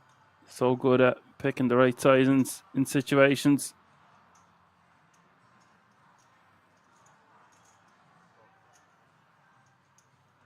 And with some backdoors, Fran's going to continue. Bit of a wry smile. Does pick up some equity with that Queen of Diamonds on the turn. Fran's going to check. Touchy probably just sticks it in at this point for 13 bigs. Stick it in and think of Ireland. 2.2 million in the pot.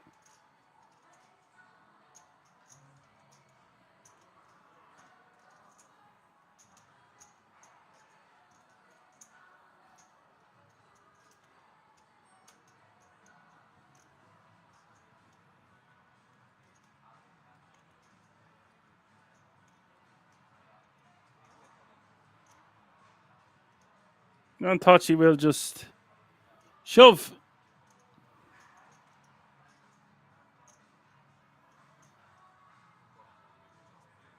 Franz is going to call. Wow. This is the second time it could be Christmas for Touchy. He's got Franz in very bad shape here. I thought we were going to see Franz fold. Look at the size of this pot. It is the ace of spades, and what a moment that is for Touchy. Gets back all of his chips that he lost earlier and playing almost 5 million once more.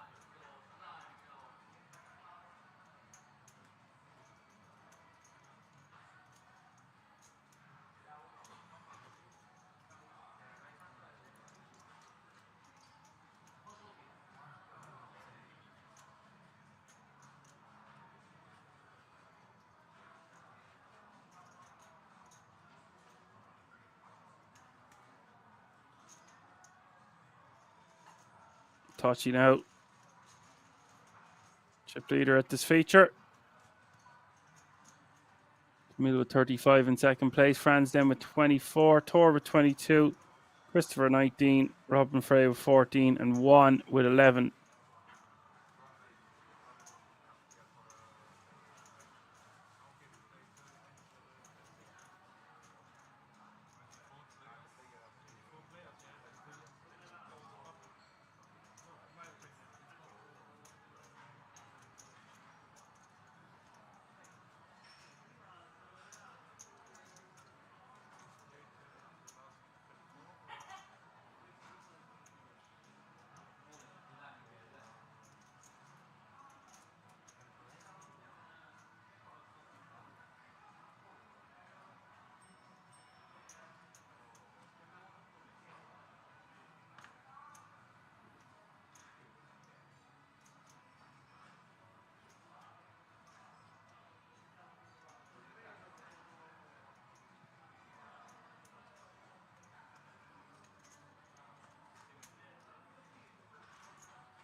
25 players remaining now.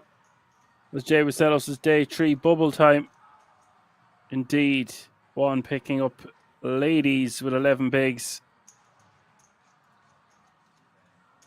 I would go for a min raise here with such a strong hand.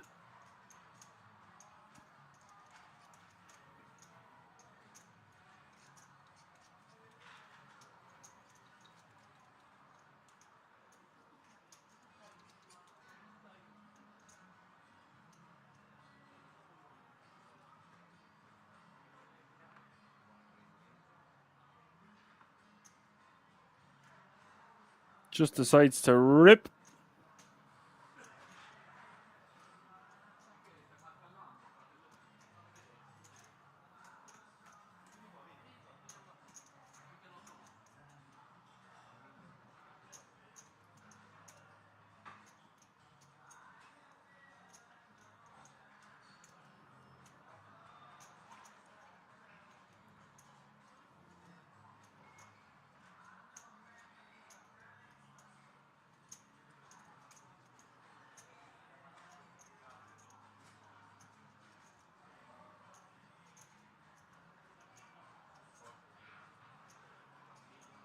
Tachi wants a count. And we've got action. Tachi with another monster. Ace King this time. Easy come, easy go. Or he's going to have guts of 7 million chips.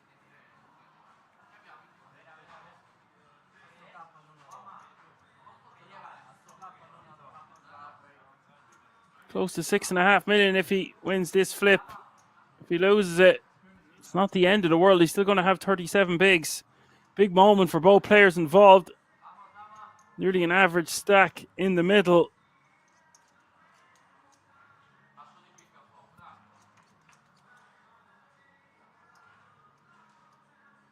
$665 is the flop.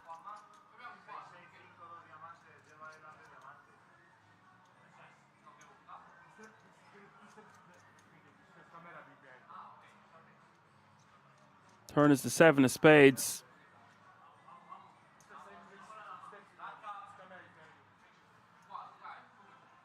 Tachi needs to hit this river, but he does not.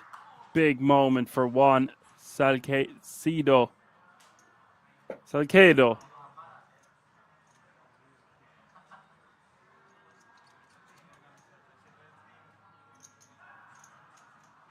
Now playing close to 2.4 million.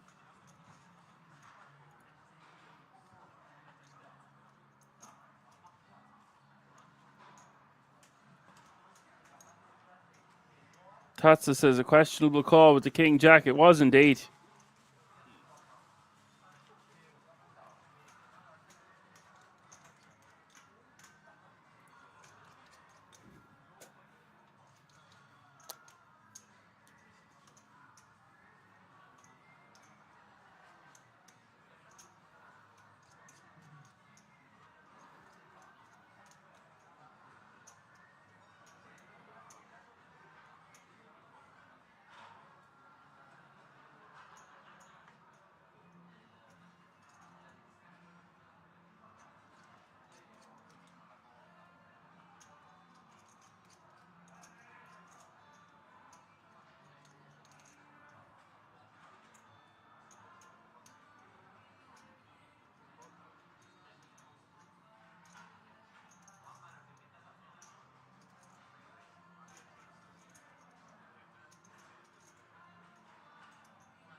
Touchy min raising.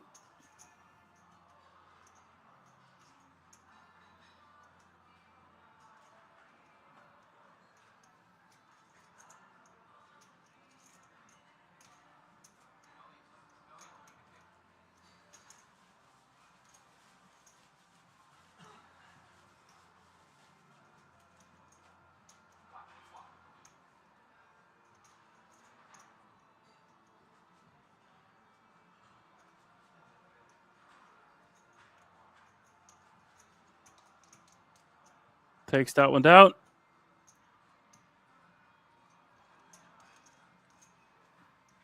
All players so close to bagging and tagging, coming back tomorrow with the opportunity to play for €65,500 for the winner from 2:30 Central European Time, 14:30. Whatever way you want to say it.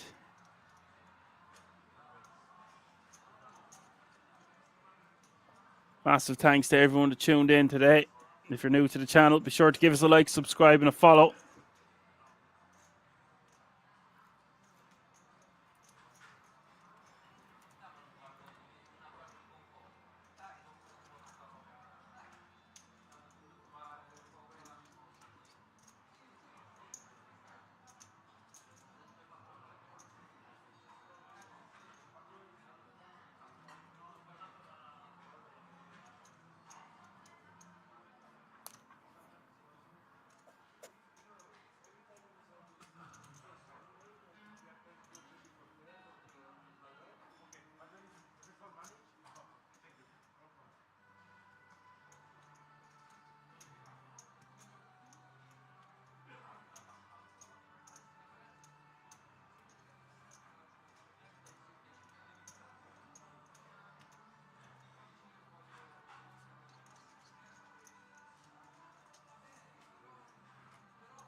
Franz raised to 250.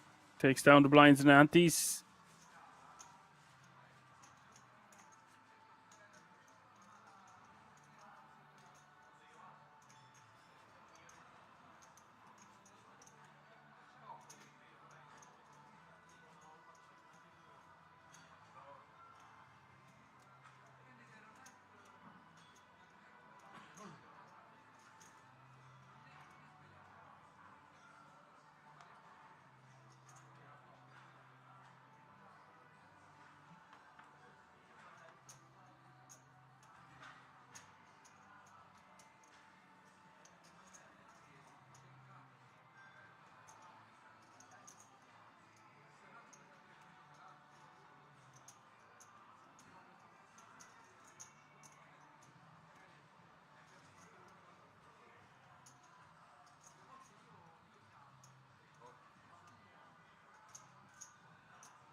Coming up with 10-9 off suit. Min raises in the hijack.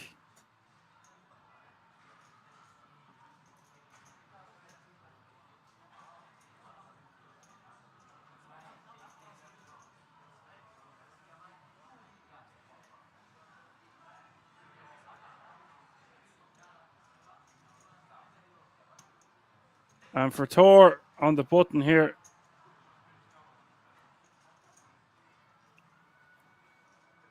It's actually a great spot to rejam. But one of the last hands of the night, I'd be just calling. Third option, is to make a small 3-bet. All vote now.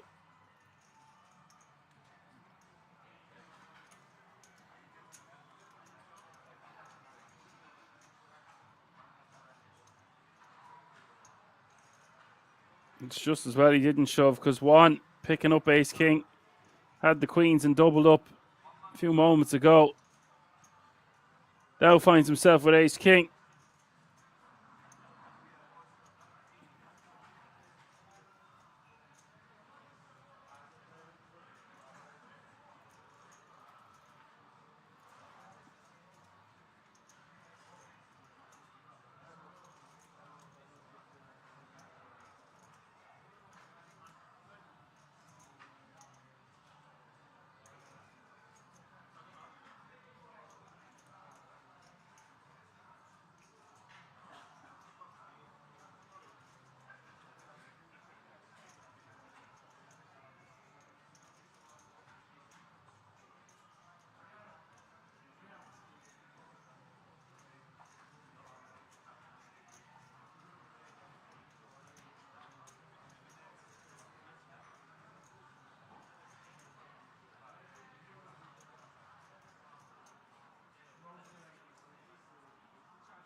Just going to be moved.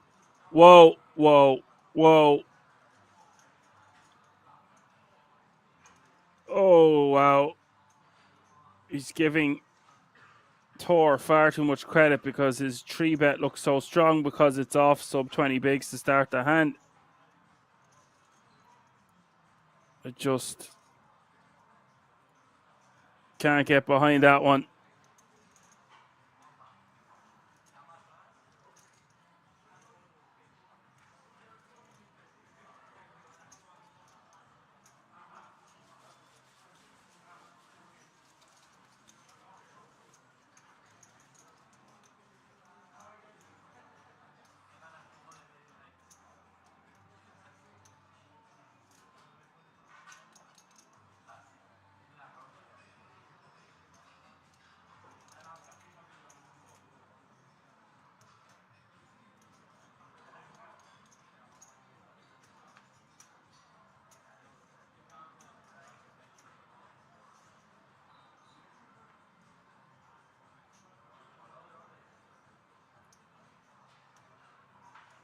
Jay Vasillo says he's not expecting to fold off ace king. I wasn't expecting to see that at all. I should probably comment on it further. I don't want to be too harsh. Pressure's on. Decision fatigue sets in. Your brain starts to play tricks with you. You start giving people way tighter ranges than they actually have. Very easy for us to say when we can see the cards at home. When you're under the lights, camera, action, and the pressure's on, sometimes you over adjust. The idea of coming back tomorrow and playing for €65,500, he probably just doesn't think that his opponent who 3-bet there is going to be 3-bet folding too often, and therefore he's going to be in a flip situation the majority of the time. Doesn't want to flip or be dominated, and therefore he has decided that he wants to have a better hand than ace king to get his money across the line.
Patsa says, I guess he will only play with queens, kings, and aces.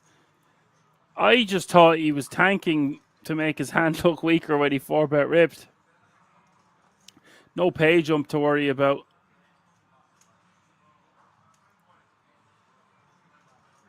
He'll regret that one later when he sees the stream. Hi! But he's putting his opponent on a way tighter range than they have. And needs to worry about the original opener as well. But it's just a perfect hand to 4-bet rip. And it's the perfect 4-bet ripping size as well. He's just under 25 bigs, maybe a little less. He's just doubled up as well with queens. That can play in your mind. Well, it looks like that's the last hand of the night, folks. Some interesting play there in the last frame. Lots to talk about. Tachi coming out on top. Did have over 5 million. Won't be too disappointed to be bagging 37 bigs coming back tomorrow. I'm going to get as much sleep as I can and a nice morning routine and workout, steak and eggs. Be fighting fit for a long stream tomorrow. 24 remain. Some cream has rose to the top in the form of Mikel Tachi. Tor playing pretty well for the most part. You know the drill by now. We're on all the social media platforms. Thanks to everyone who tuned in. Thanks to Jay Wasello and the other moderators and the regulars. I'm going to get out of here. For now, I'm going to say my goodbyes. See you at 2 o'clock tomorrow. 2:30 Central European time. Catch me if you can. I've been Action Man Dan. Good night.